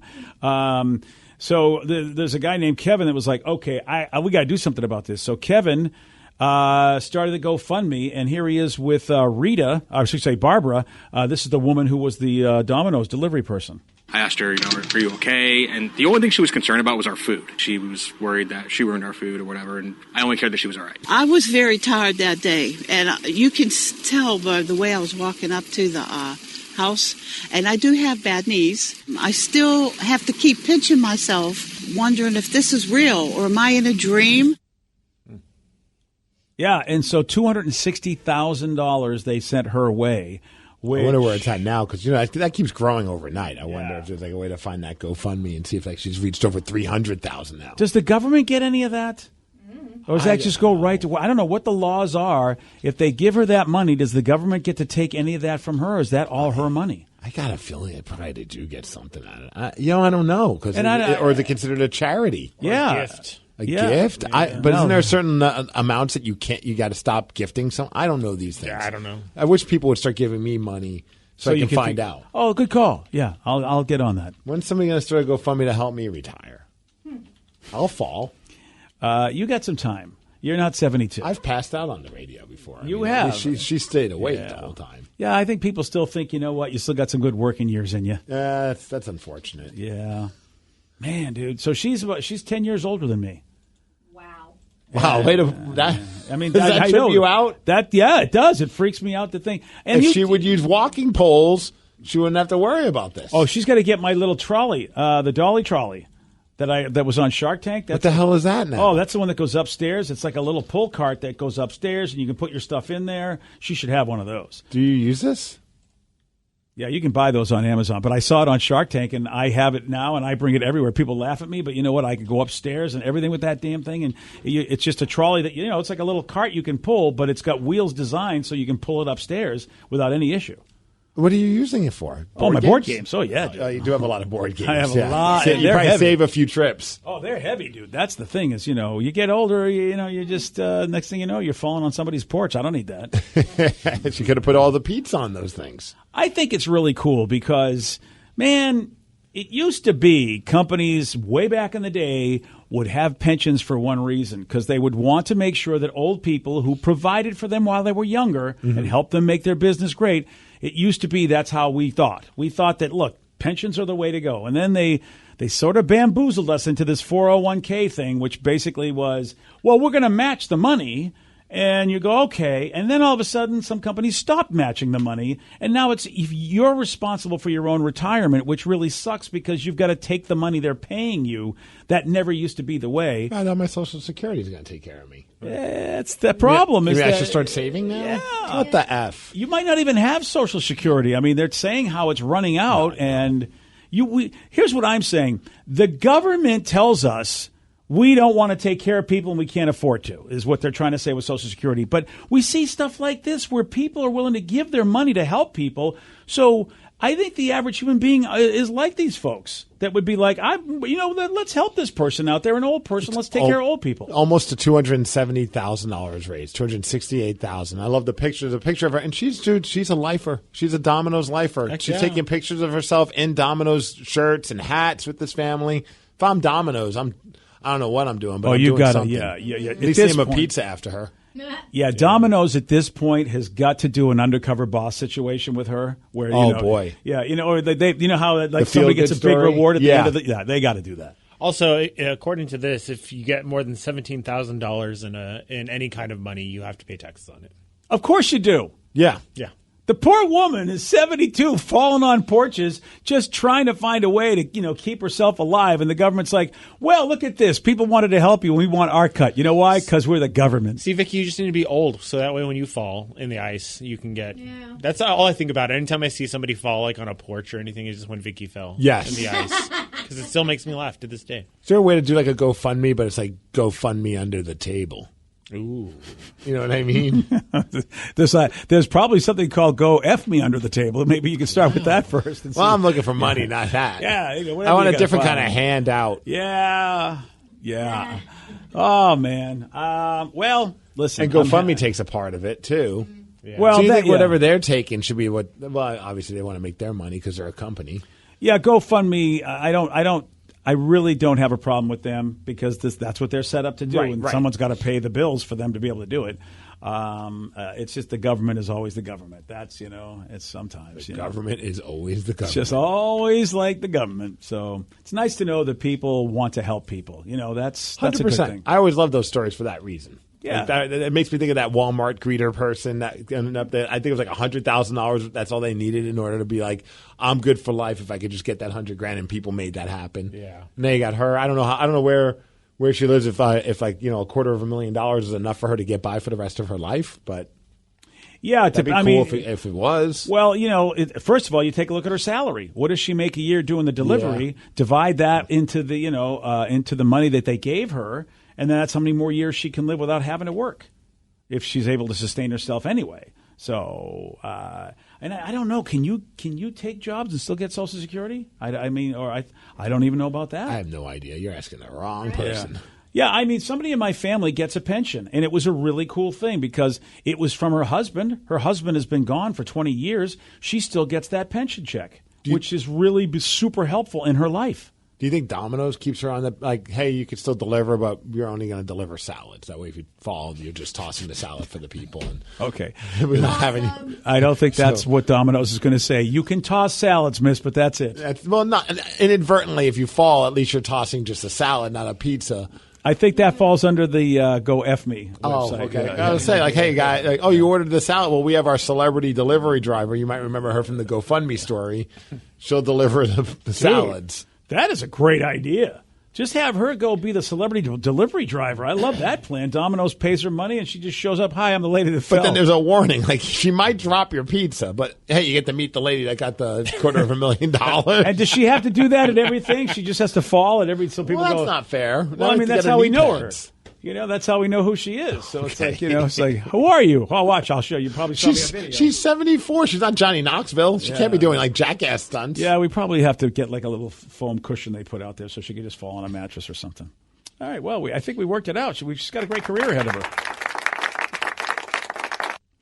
Well, we earlier talked about the difference between getting laid off and getting fired. And Steve was just like, I don't care. You're not paying me. I hate all of you. Right. But we did find out getting laid Apparently off. There's a difference. There's a difference. They can hire you back if you get laid off. You're not officially kicked out of the company.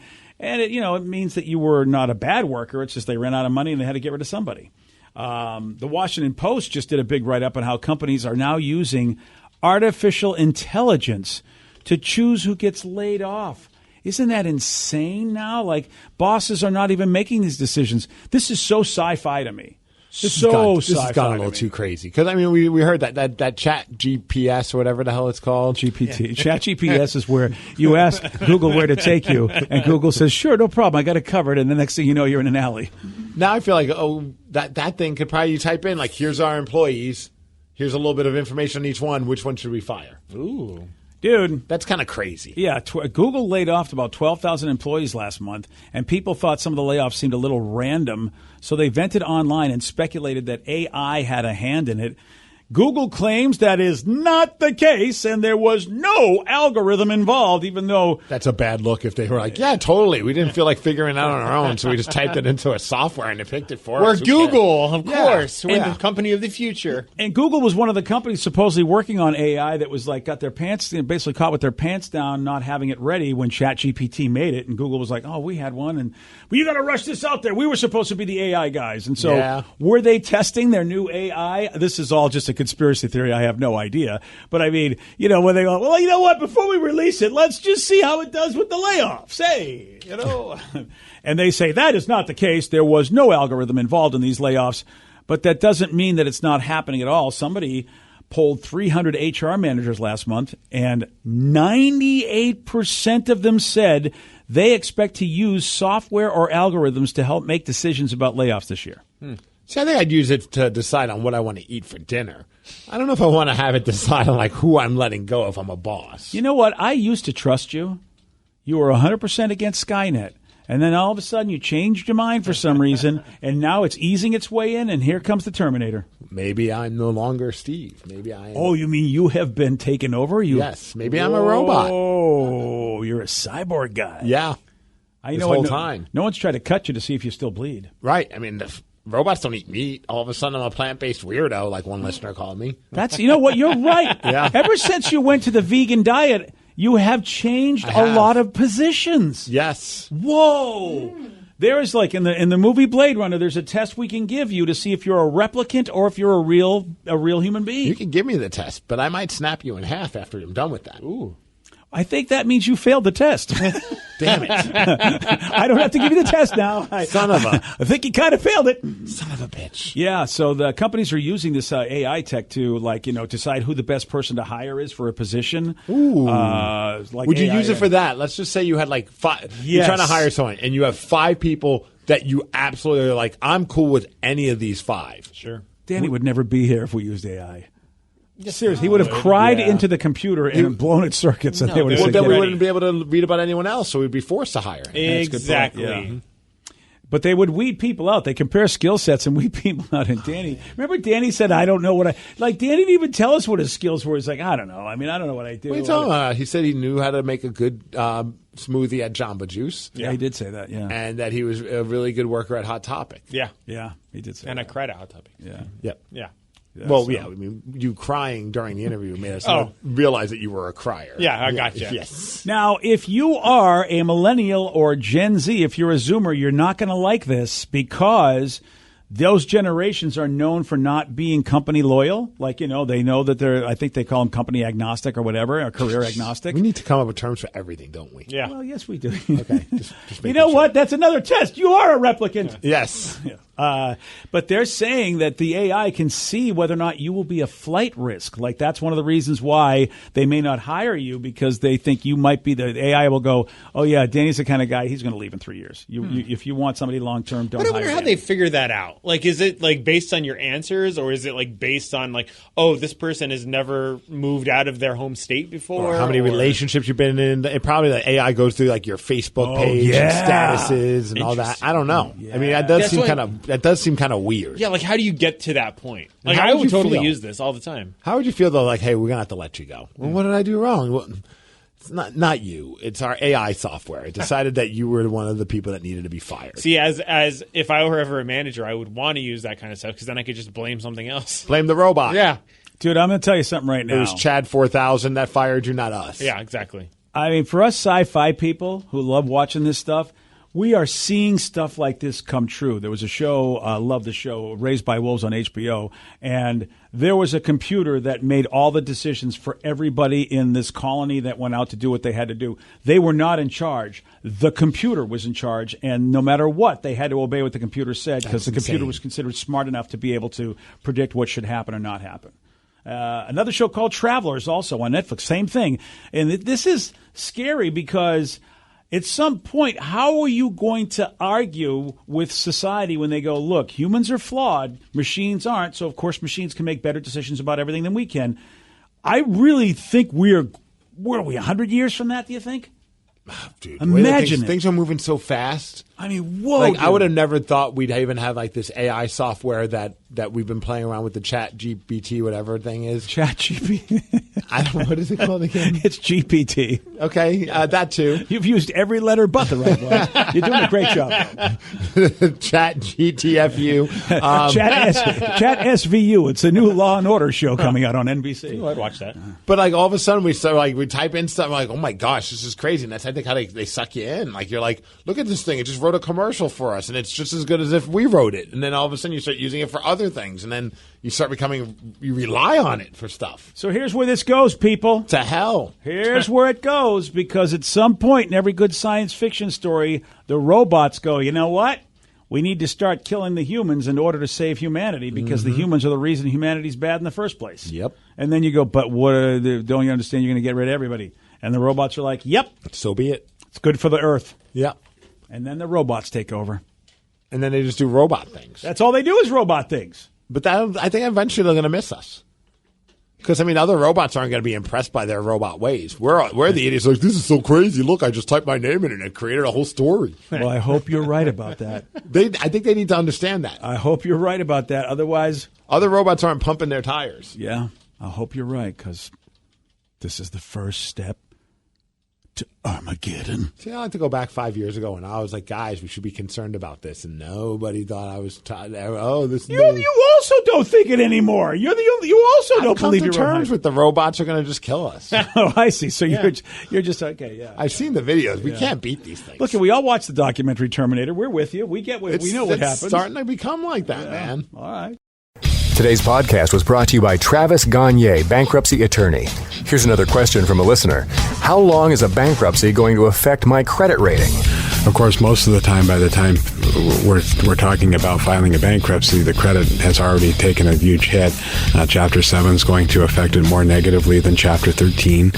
Chapter 7 stays on your credit report for 10 years from the time you file. It usually takes 7 or 8 years for your credit scores to get back into the normal range in a Chapter 7 case. However, your credit will start to recover even in Chapter 7 after about a year. You'll be able to get credit again right away, usually before your case is even over. Chapter 13 stays on your credit report for 7 years and usually takes about 3.5 years for your credit to get back in the normal range. So Chapter 13 will mean your credit gets better much more rapidly. Thanks, Travis. If you have more questions about bankruptcy, you can reach out to Travis anytime at choosetherightchapter.com. That's choosetherightchapter.com. Thanks for listening. Discover credit cards automatically double all the cash back you earn at the end of your first year, which means...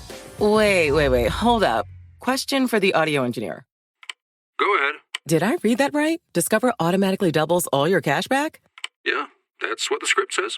So if I get a Discover card right now, I can earn twice the cash back. Apparently. Wait! Unlimited first-year cash back match. Only from Discover. See terms and learn more at discover.com/match. Are you dealing with a personal injury? Don't go it alone. Turn to the experienced team at Phillips Law Firm. Their attorneys have helped thousands of clients get the compensation they deserve. Call Phillips Law Firm now. Call 1-800-JUSTICE or visit justiceforyou.com. Hey, this is BJ. Thanks for listening to our show's podcast. If you're a fan of all things geeky, you should check out my other podcast, BJ Shea's Geek Nation. We have new episodes every day, and you can check it out at bjgeeknation.com. Your home is going into foreclosure and you feel like a financial wreck. You don't know where to turn for accurate information. I'm bankruptcy attorney Travis Gagne. Let's talk about some legal options. If we work quickly, we can propose a plan to save your home, modify the loan, or in many cases even eliminate your second mortgage. The consultation is free. I've helped hundreds of people just like you make informed decisions about whether to save their home or exit it on a reasonable, organized timeline. The chapter you choose sets the tone for the next chapter of your life. Please contact me today at choosetherightchapter.com. That's choosetherightchapter.com. Let's play Beat Migs. It's time to play the game. So everybody scream his name. Beat Migs, don't be a loser. Whoa, Beat Migs, you're a loser. Who's ready to beat me? Let's do it! I know Andrew from Little Rock, Arkansas is. Andrew, are you there? Yes, I am. How is Arkansas treating ya? Hot and sweaty. That's how I like my women. Sounds about right. All right, Steve, now get out. For those playing at home, Andrew has 60 seconds to answer 10 questions. You can pass all you want, but you only get 3 guesses per question. Are you ready? Yes.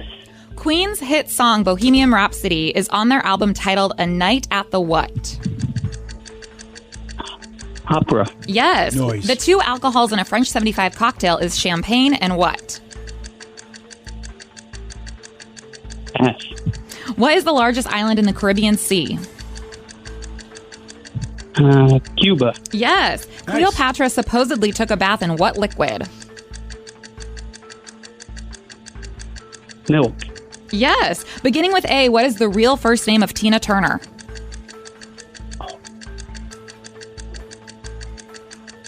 Pass. What 2 elements make up 99% of the air? Carbon. No. Oxide. No.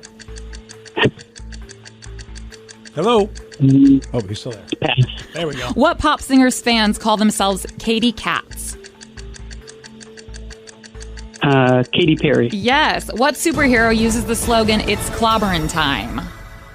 Oh, The Thing. Yes. Nice. Oh, gotta love a fellow FF fan. And with that, you get 5 correct. Boy, you got to go pretty deep, I think, to know that. Really? Yeah, I think so. I mean, maybe I'm crazy and people know that more than I think. Maybe Andrew just knows what's up. Yeah, I mean, that's, It's a deep one? See if Steve knows. Steve probably knows, too. Yeah. Yeah. Hope so. All right, Steve, are you ready? Damn. Oh, wow, okay.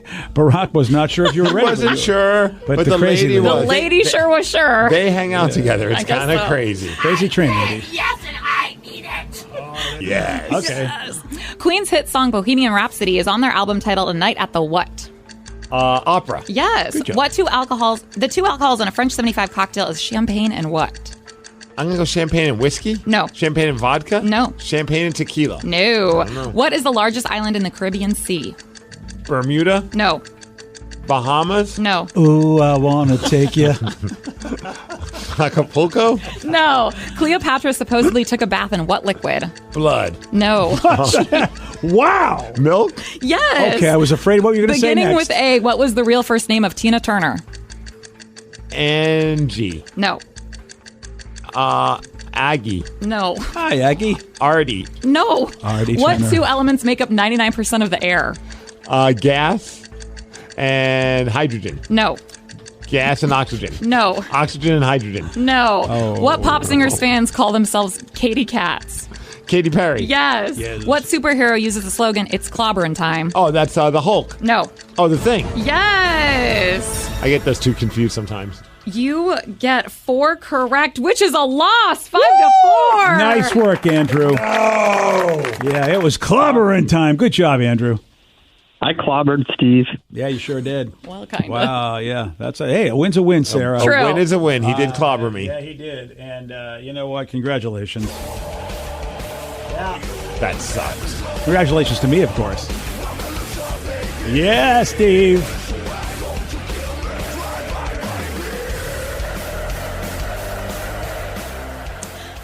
The French 75 cocktail is champagne and, does anyone know? I would be guessing. Gin. Gin. I would have guessed gin. It's so good. I had some over the weekend. They're Did dangerous, you? though. What's it called? French 75. I've never heard of it. Ooh. See, champagne and gin are not my favorite spirits, but mixed together, you say they're Mixed good? together, it's phenomenal. Okay. Did you get it in one of those fancy glasses? Sure did. All right, that's what's up. Yeah. The Hangover, not the greatest because you're already mixing 2 alcohols. You got the little lemon on there? Yeah. You feel very fancy drinking one. All right, Lynn. The largest island in the Caribbean Sea is Cuba. That was the Andrew that got was the difference correct. maker. Cuba. Yes. Beginning with A. Does anyone know what was Tina Turner's real first name?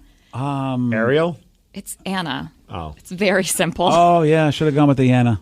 And does anyone know the 2 elements that make up 99% of the air? Isn't it nitrogen and oxygen? Yes. Yeah. Oh, yeah. I was thinking maybe I'm wrong, and maybe it's No. more difficult than I remember. That makes sense. No, neither of you got that right. So Whoops. that's fine. Yeah, that happens. Congratulations, Andrew, for beating Steve. Yeah, good job, Andrew. And quick trivia for anybody. Of course, we know Queen liked to spend a night at the opera, But on that double album, I believe it was a double album, do you know where they spent their day? No. Yeah, because it was a white-black album. If I'm not mistaken, I don't know if it was Day at the album- Park? No, it wasn't Day at the Park. I don't know if it was double album or if it was just two different albums, but I remember they had a night at the opera after a day at the races. A day at the races. And a night at the... And I thought it was a double Queen has album. never been that band for me. Like I like a lot of their songs. Or I'm lying. I like a handful of their songs. But I've never been a huge Queen fan. It wasn't until Bohemian Rhapsody or the movie that really got me back into them. I like to spend. I need to spend like a day and like just kind of enjoy some of their albums and just see like the non-radio hits and see how I feel about it. Because like I just recently did that with Fleetwood Mac, and I'm like, you know what, this is a lot better than I thought it was going to be. And Queen has always been one of those bands where like I need to listen to them, and I eventually psych myself out of it. It's hard to know. It's not my band. Because you listen to Rumors, which is arguably a great front-to-back album. Oh, yeah, don't get it twisted. I'm not going to now start like obsessively listening to Fleetwood Mac records. Yeah, and I don't think you would have the same experience, and I don't know if Queen has a great front-to-back record that some people, maybe they do. People think that maybe Night at the Opera is. I don't know. I personally don't think, there's a lot of great Queen songs, but I'm not sure there's a whole album I would listen Queen front to back. 2 is the one I think a lot of people would say is the one you got to check out. Yeah, and I'm not sure I want to. Okay. Yeah, I mean, again, the songs that I like on that, yes, but I'm not sure, like Rumors, that every darn song is great, but it's been a long time since I've really... I don't even know if I could tell you all the songs on Queen 2. What about their first record? Which one has We Will Rock You and all that good stuff? Oh, is it the one with the robot? Is it that one? News of the World? News of the World with Kelly Freas, who was a great science fiction painter, and he did a cover for them. And gosh, Kelly Freas, so good at his art. It almost made me want. I think I did buy that album just because of the cover. And what songs were on there? I can't even see. For the robot one, Sheer Heart Attack. Oh yeah. Get Down, Make Love, Spread Your Wings. Yeah, that's not something I remember a whole lot of. I think Sheer Heart Attack I remember.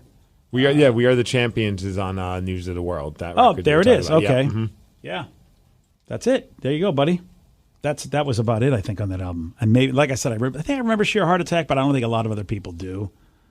That's so crazy, yeah. Because that record, We Are the Champions and We Will Rock You. Those are the ones I guess I could maybe start with that one. And another one, Bites the Dust. That's a classic. Oh yeah, yeah. And that one makes me think of the Junkyard Dog as a wrestling fan. And I love the story behind that because it was a disco sounding beat that there was a huge from the movie. fight. Yeah. Yeah, I didn't realize that at the time, and Queen said, "I don't care." Freddie Mercury's like, "I don't care. I think we should do this," and it turned out to be a really, really good song for them. Somebody said, if I'm not mistaken, Night at the Opera and Day of the Races were both Marx Brothers movies.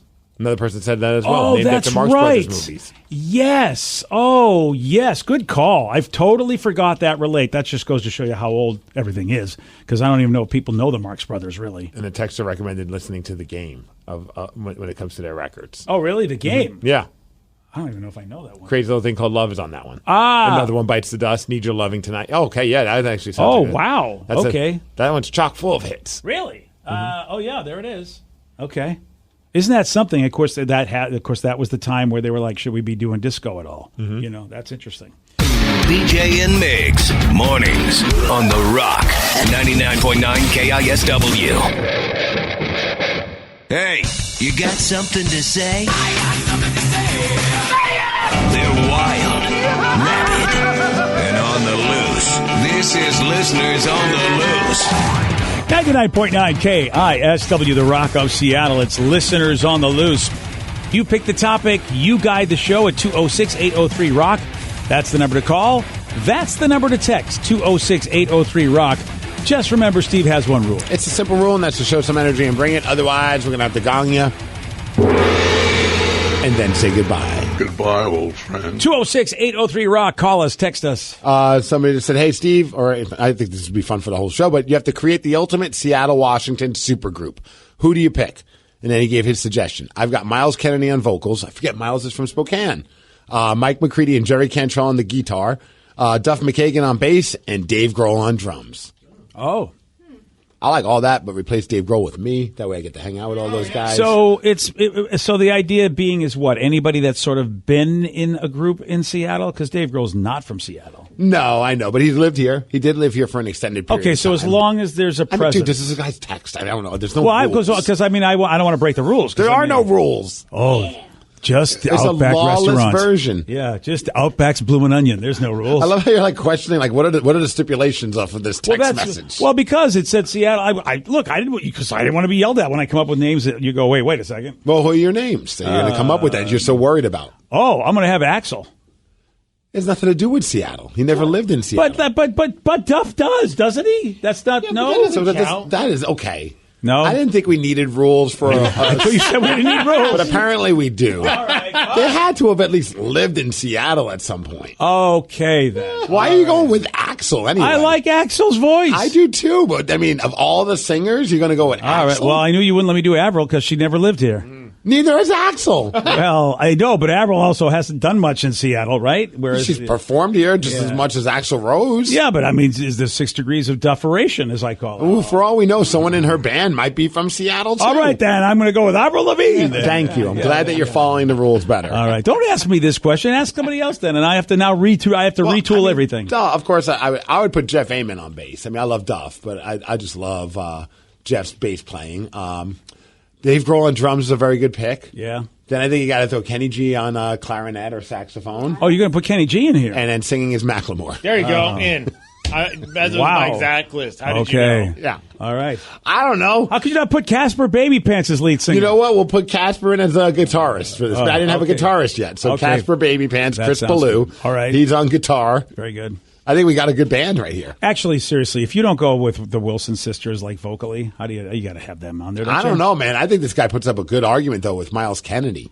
Oh, look, Miles is good. Good. He's great. Ann is better. Or is it Nancy? I always confuse. I think Ann's. It's a taste thing. Oh, no, I'm telling you right now. If I was building a band, I would take Miles Kennedy over either of the Wilson sisters. What? I don't think that's that hot of a take, personally. Really? No. After her version of Stairway to Heaven, I had a whole new brand. I had a whole new appreciation for what Ann. I think she's great. Yeah. Well, you know what? I just think here's what's going to happen. You're going to get up to heaven. You've done a lot of work.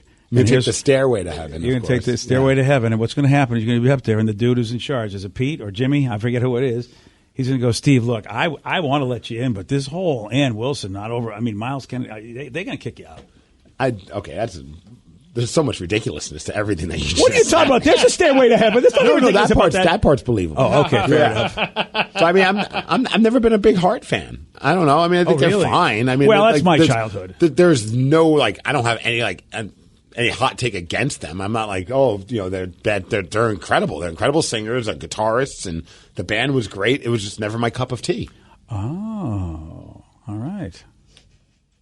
That's all I got. That's a very strange reaction to just state. Well, I mean, well, I'm just killing time. I have to think of my band. Well, we could go to other people instead of you just making strange sounds. Well, I have no problem with that, but nobody's All right, speaking Danny. up. Somebody should speak up. I already told Steve he picked the exact one that Macklemore. I was Is going that? with. Yeah. Oh, really? Yeah, Okay, yeah. Steve, you picked my band. That's who I was going to pick. Are you kidding me? He just wants to say Billy Joe because San Francisco is close enough. No, I would never say Billy Joe. Don't get ridiculous, BJ. Oh, I'm sorry. It'd have to be Mike Carrera on bass and vocals. You know what? He is. You know That's a what? Washington. Thank you. Yep, that's Yeah. Washington. And I'm thinking of people who are living because some people are like, well, what about Jimi Hendrix? I'm like, I was just kind of like narrowing it down because otherwise it's just opening up even more options. Oh, I thought we could do anybody. You said there were no rules. Now they got to be alive? No, there are no rules. You could go with dead people. I'm going to go with dead people. I see dead people. Okay, good Sixth Sense joke there. Thank you. Oh. Thank you. That's the correct response, by the way, to that kind of a joke. Thank you. All right, so who else we got? I think I got the best group. Oh, well, look at Vicky's writing notes. She'd be taking Yeah, notes. well, because then I forget, so I need to do Fair. this. Duff McKagan, of course. On bass. Will Andrews, because I feel like he's on every single He's band. such a here. great drummer. Yeah, fantastic drummer. Brandy Carlisle on guitar. Oh, wow, yes. And as a singer, Kenny Loggins. Kenny Loggins? Yes. I want to be in this band. I totally Right? forgot Take Will Kenny. out. He's from Everett. I forgot he's from Everett. Well, okay. You know what? Here's what I would say. You got to throw Steve Miller on the. You got to throw him in there somewhere. A bunch of angry, crusty old rockers. That's what I'm all about, baby. That's Poor my Will band. Andrews. He's got to play drums with these guys? Yeah. How about It's gotta be Tom tough. Skerritt? I mean, he's an actor, but I bet if we ask him, he could sing. Speaking of Will Andrews, who's a great drummer, he's been in bands like 10 Miles Wide, Walking Papers, another great band, but he just recently put down the drums for, remember Amanda Hardy? Yes. Oh, yeah. And her band's called Bexley. And, she lives in L.A. now, and she's a great singer, originally from here. But her band's called Bexley, and he played drums on the new stuff. And the new song that they've just put out is phenomenal. And the drumming is so great on it. But that's So just a given. Are you changing it now? No, I'm not changing anything. Oh, I'm just giving a nice nod and a tip of the hat to Hey, look Bexley. at you. You know They what? sound great. I appreciate you tipping hats to people. That's All what I right, do. good list, Vic. You know what? It's surely better than Danny's. No, mine was Oh, Aaron Jones is a great pick. You got to throw him in there. Oh, right, Aaron. See? But Honestly, I just want to but he's alive. I'm only going with dead people, so sorry, I can't do it. Sorry, Aaron. I love you, brother, but you know what? You're still breathing. Oh, this one's a good one. Blippy on vocals. Blippy. Dude. Blippy just ended up showing, sometimes we watch Paw Patrol toys on YouTube. Like, that's just the go-to. Like, Tatum, when do you want to watch Paw Patrol toys on YouTube? And it's just people playing with Paw Patrol toys. It's mind-numbing, but she loves it. So, but every once in a while when the YouTube video ends, it just pops on something random like Peppa Pig or whatever. And the other day it popped on Blippy. Oh. And I'm like, oh boy, I'm not close to the remote. She's watching it. Is this going to start a Blippy thing? And? Because I was scared of that. Like, I don't know if I really want to sit. Look, shout out to Blippy. I know he's Northwest, but I don't know if I'm ready for Blippy. Oh, it's my just a little God. much. You are right. Here comes Blippy. And then she's just like, what's that? And I'm like, Oh, boy. what? She's like, I don't like this. I'm like, yes. I'd much rather watch Paw Patrol toys. Oh, Blippy, sorry, buddy. You had a shot. Blippy's a little extra for me right now. I'm not ready for Blippy. Apparently a little extra for Tatum as well. Yeah, she was not feeling it. She thought it was kind of dumb. Yeah. when a 3-year-old goes, yeah, you're kind of dumb, you go, man. She didn't say that, but she said, I don't like this. Oh, all right, fair enough. Yeah, she's just like, Okay. Yeah, you know what? Like father, like daughter. You guys have similar tastes. There's so many weird children's programming on really YouTube. I'm man. afraid to even bother to even go down that rabbit hole if there's ever a grandkid. I don't know. There's this one woman, and she's like really like fun and cute, and it's like just her and a guitar, and she's like in like a green screen version of a classroom, and she's just teaching you things that are actually pretty cool, and like, but then also she busts into a song, and it's like.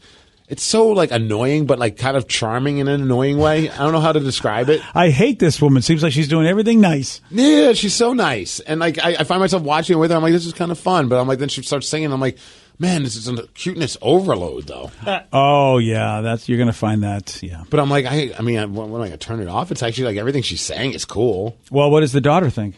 She loves it. Oh, yeah, turn it off. Okay, put on Blippy. Yeah, teach her that she Teach can't. her. You don't get things you like in this world. Teach her a miss. thing or two about Yeah, disappointment. There we go. That's her. Oh, wow. Katie's Okay. Classroom. Oh, hi, Katie's Classroom. All right. She's got like over 500,000 subscribers. She kind of reminds me a little bit of Mayim Bialik. A little bit. Oh, not anymore.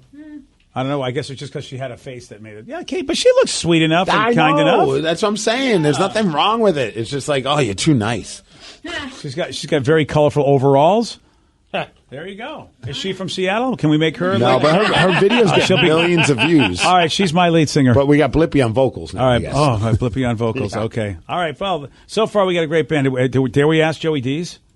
I mean, yeah, he's a bassist now. Yeah, he is. I guess we have to. He is in the music business, isn't he? Okay. Yeah, I would. I'm going to put Thrill on the bass, Steve on drums, and Danny is my guitarist, and I'm going to be the lead singer. All right, in. These are all people in Seattle who have attempted to play music. Yeah.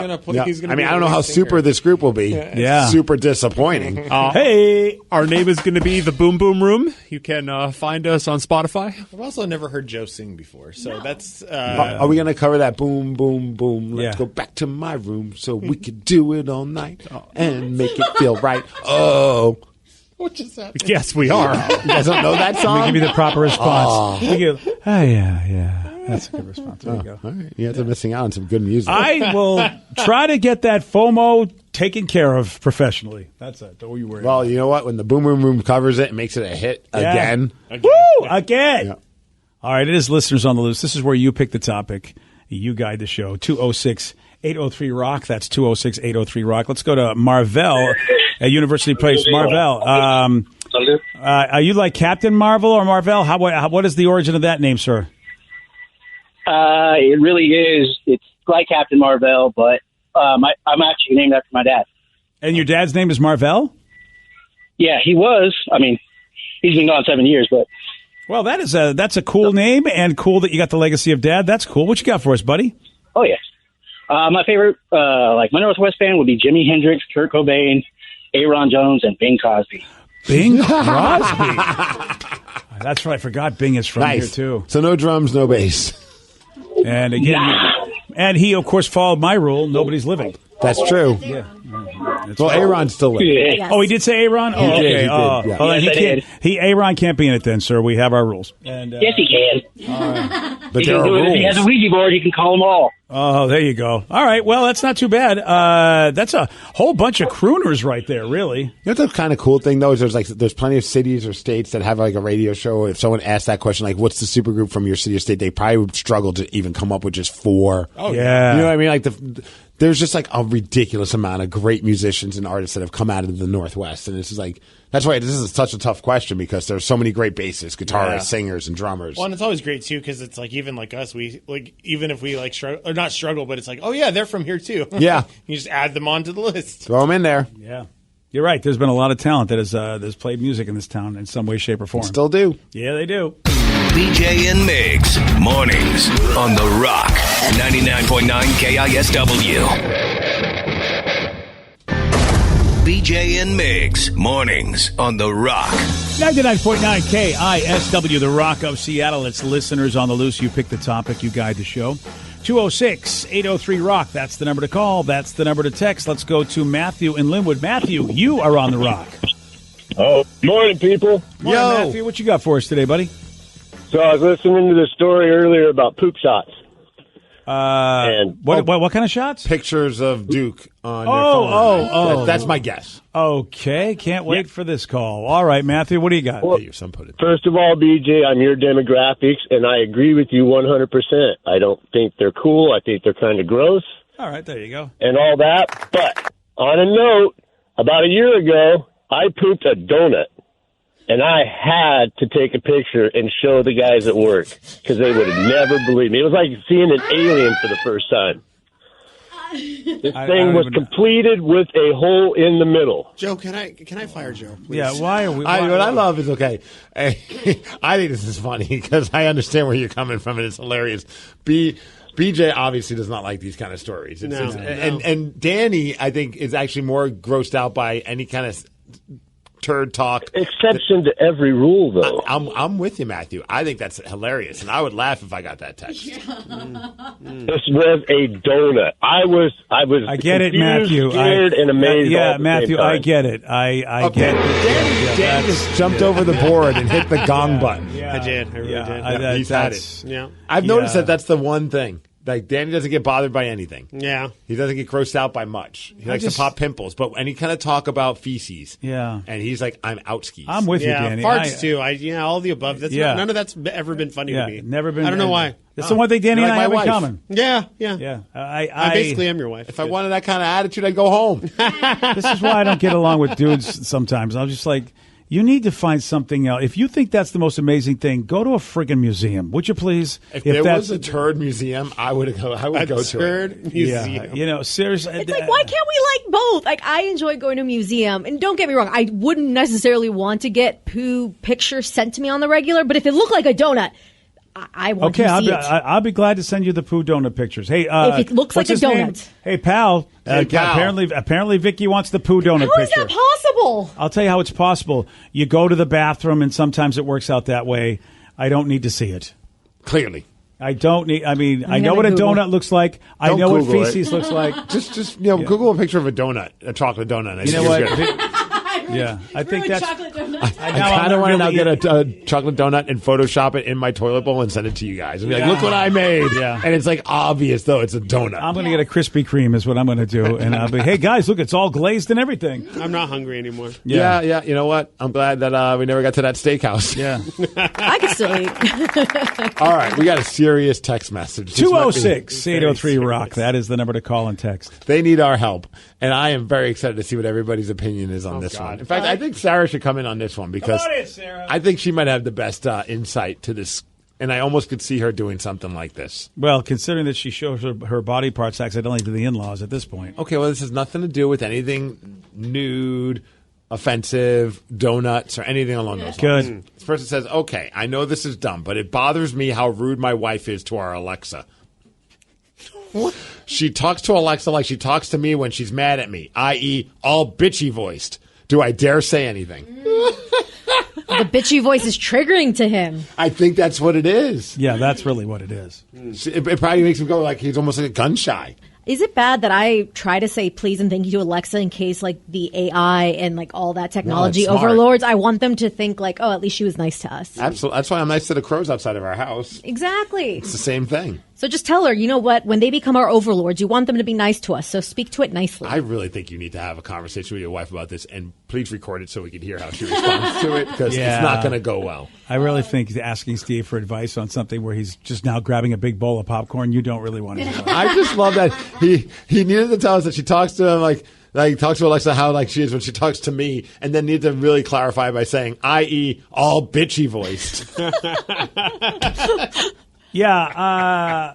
Are you guys respectful to your Alexa? BJ, I bet you yell at your Alexa. You know what? Actually, like Vicky, I have changed my tone. Because for the same reason, I'm like, you know what? Let me be nicer to Alexa. Okay, you literally he voice to text and he yells at his phone, even voice to text all the time. Oh yeah, we hear it in the hallways all the time. He's all bitchy voiced. Yes, very bitchy voice, and I'm like, it'd be faster at this point if you just typed it out. But there are sometimes when you get very upset at Alexa. I do, and I'm trying to change my ways. Yeah, you need to, because I'm like, okay, where's the please and thank you, everyone? Come on. Please and thank you. I would definitely say you can try to have this conversation with your wife. However, I don't think it's going to go over well, and I don't think she's going to change her bitchy tone. What if she gets jealous and thinks like you have the hots for Alexa?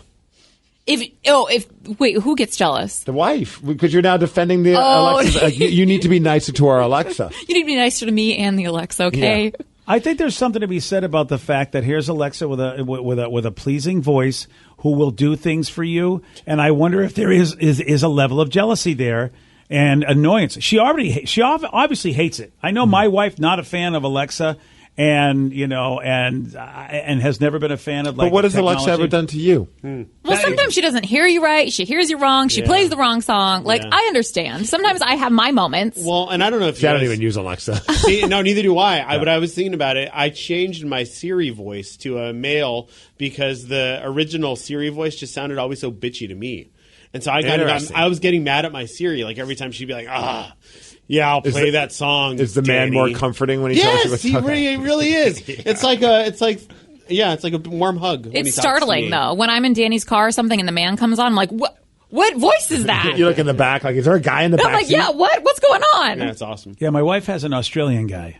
Like, yeah, it's also startling. I wonder what's up with that. And I'm like, well, I can't. For Siri or for Alexa? For Siri. Oh, okay. And I have a hard time hearing accents, so it's like I don't know what this guy's saying, so don't ask me to repeat it. I'm too lazy to ever change any of those things. Like whatever they give me for Siri is what I'm taking. Yeah. Like, I'm not like going to change. Although every once in a while, and it still happens, I feel like she has like her moods. Oh, she does. Because there's sometimes where like she's giving me like directions, and I almost want to like call like a therapist for her. She sounds sad.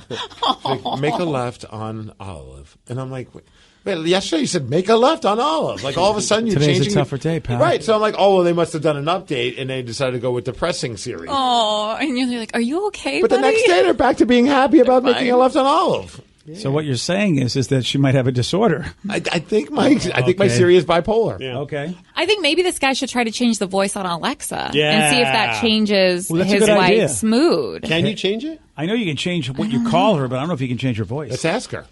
Okay. Oh, yeah. Is this like the new thing? Like, you know how like you judge a relationship based on how they treat like a server? Like a server or something, yeah. Now it's like you're going to judge a relationship on how they treat your Alexa. Oh, I'm screwed if that's the case. You are. Yeah. Okay, so you just say Alexa, go change Alexa, change your voice.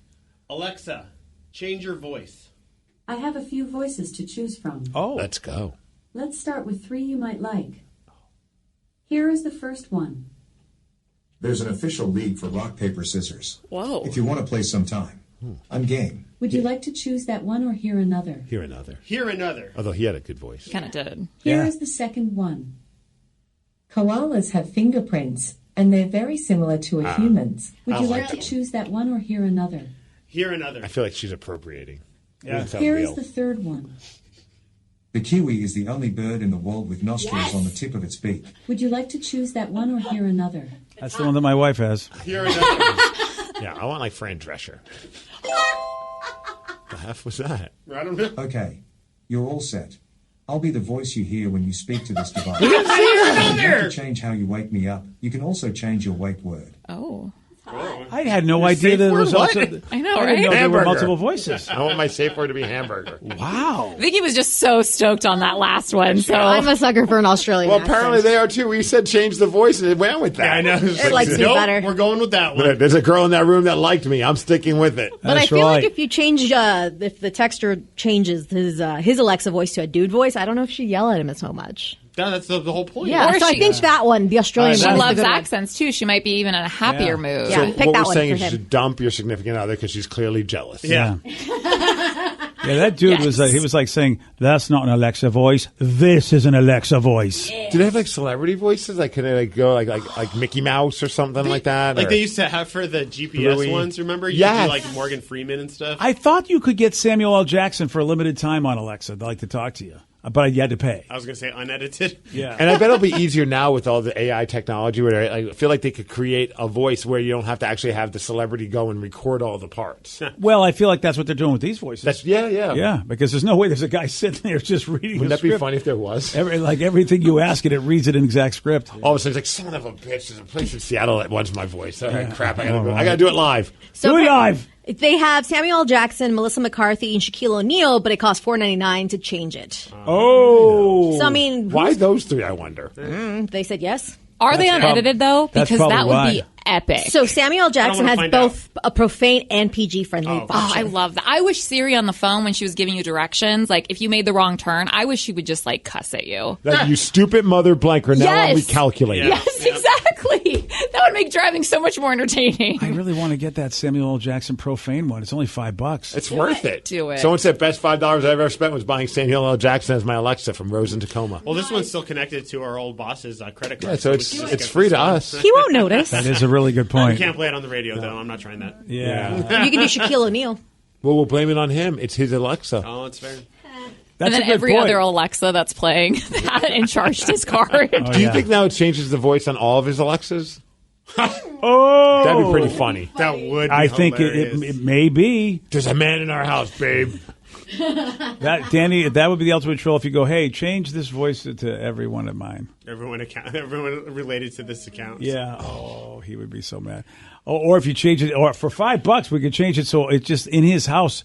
It's profane Jackson, and he doesn't know. Oh, great. By the way, now learn some new words. Hey, Texter, if you really want to get back at your wife about this, change your Alexa voice to profane Samuel L. Jackson. See what she does with that. I'll learn her. Yeah, she won't have that bitchy tone towards him. She'll go, hey, whatever, and he'll go, do I look like a bitch? Don't treat me like that. I have had it with these snakes on this plane. Oh, yeah, that's the voice you want. You don't even have to get into an argument. You will show her what's up with $5 Sam Jackson. That would be the best $5 this guy spends. I love that it bothers him how rude his wife is to their Alexa.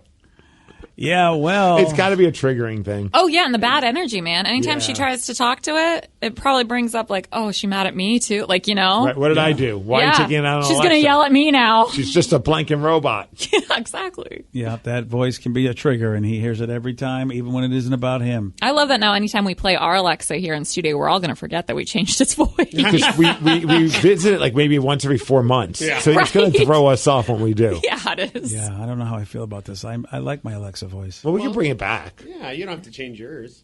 I know, but I don't want this Australian guy. It triggers me when my wife has the Australian guy. I feel displaced. Oh, are you jealous? Yes. Oh. I'm like, what's this about? Well, why don't you just get an Australian accent? Hello. Oh, wow. There we go. Shrimp on the bobby. What do I need? I don't need anything else at this point. Today's podcast was brought to you by Travis Gagne, bankruptcy attorney. He's here right now and has agreed to answer more of your questions about bankruptcy. How much does bankruptcy cost? Well, bankruptcy costs, of course, vary depending on what type of case you're filing. There's a certain amount of court costs and other out-of-pocket costs that you're going to have in any case. The filing fees in a bankruptcy case are about $300, whether you file Chapter 7 or Chapter 13. One of the things to watch out for when you're shopping for bankruptcy attorneys or looking at the different cost options is that a lot of times, especially the really cheap places, don't tell you up upfront about all the court costs and whatnot that you're going to have to pay in addition to the attorney fees. So make sure that you get the full picture when you're comparing prices of bankruptcy lawyers on what the attorney fees are, how much your court costs are going to be, so that you can really make a true comparison. Thanks, Travis. If you have more questions about bankruptcy, you can reach out to Travis anytime at choosetherightchapter.com.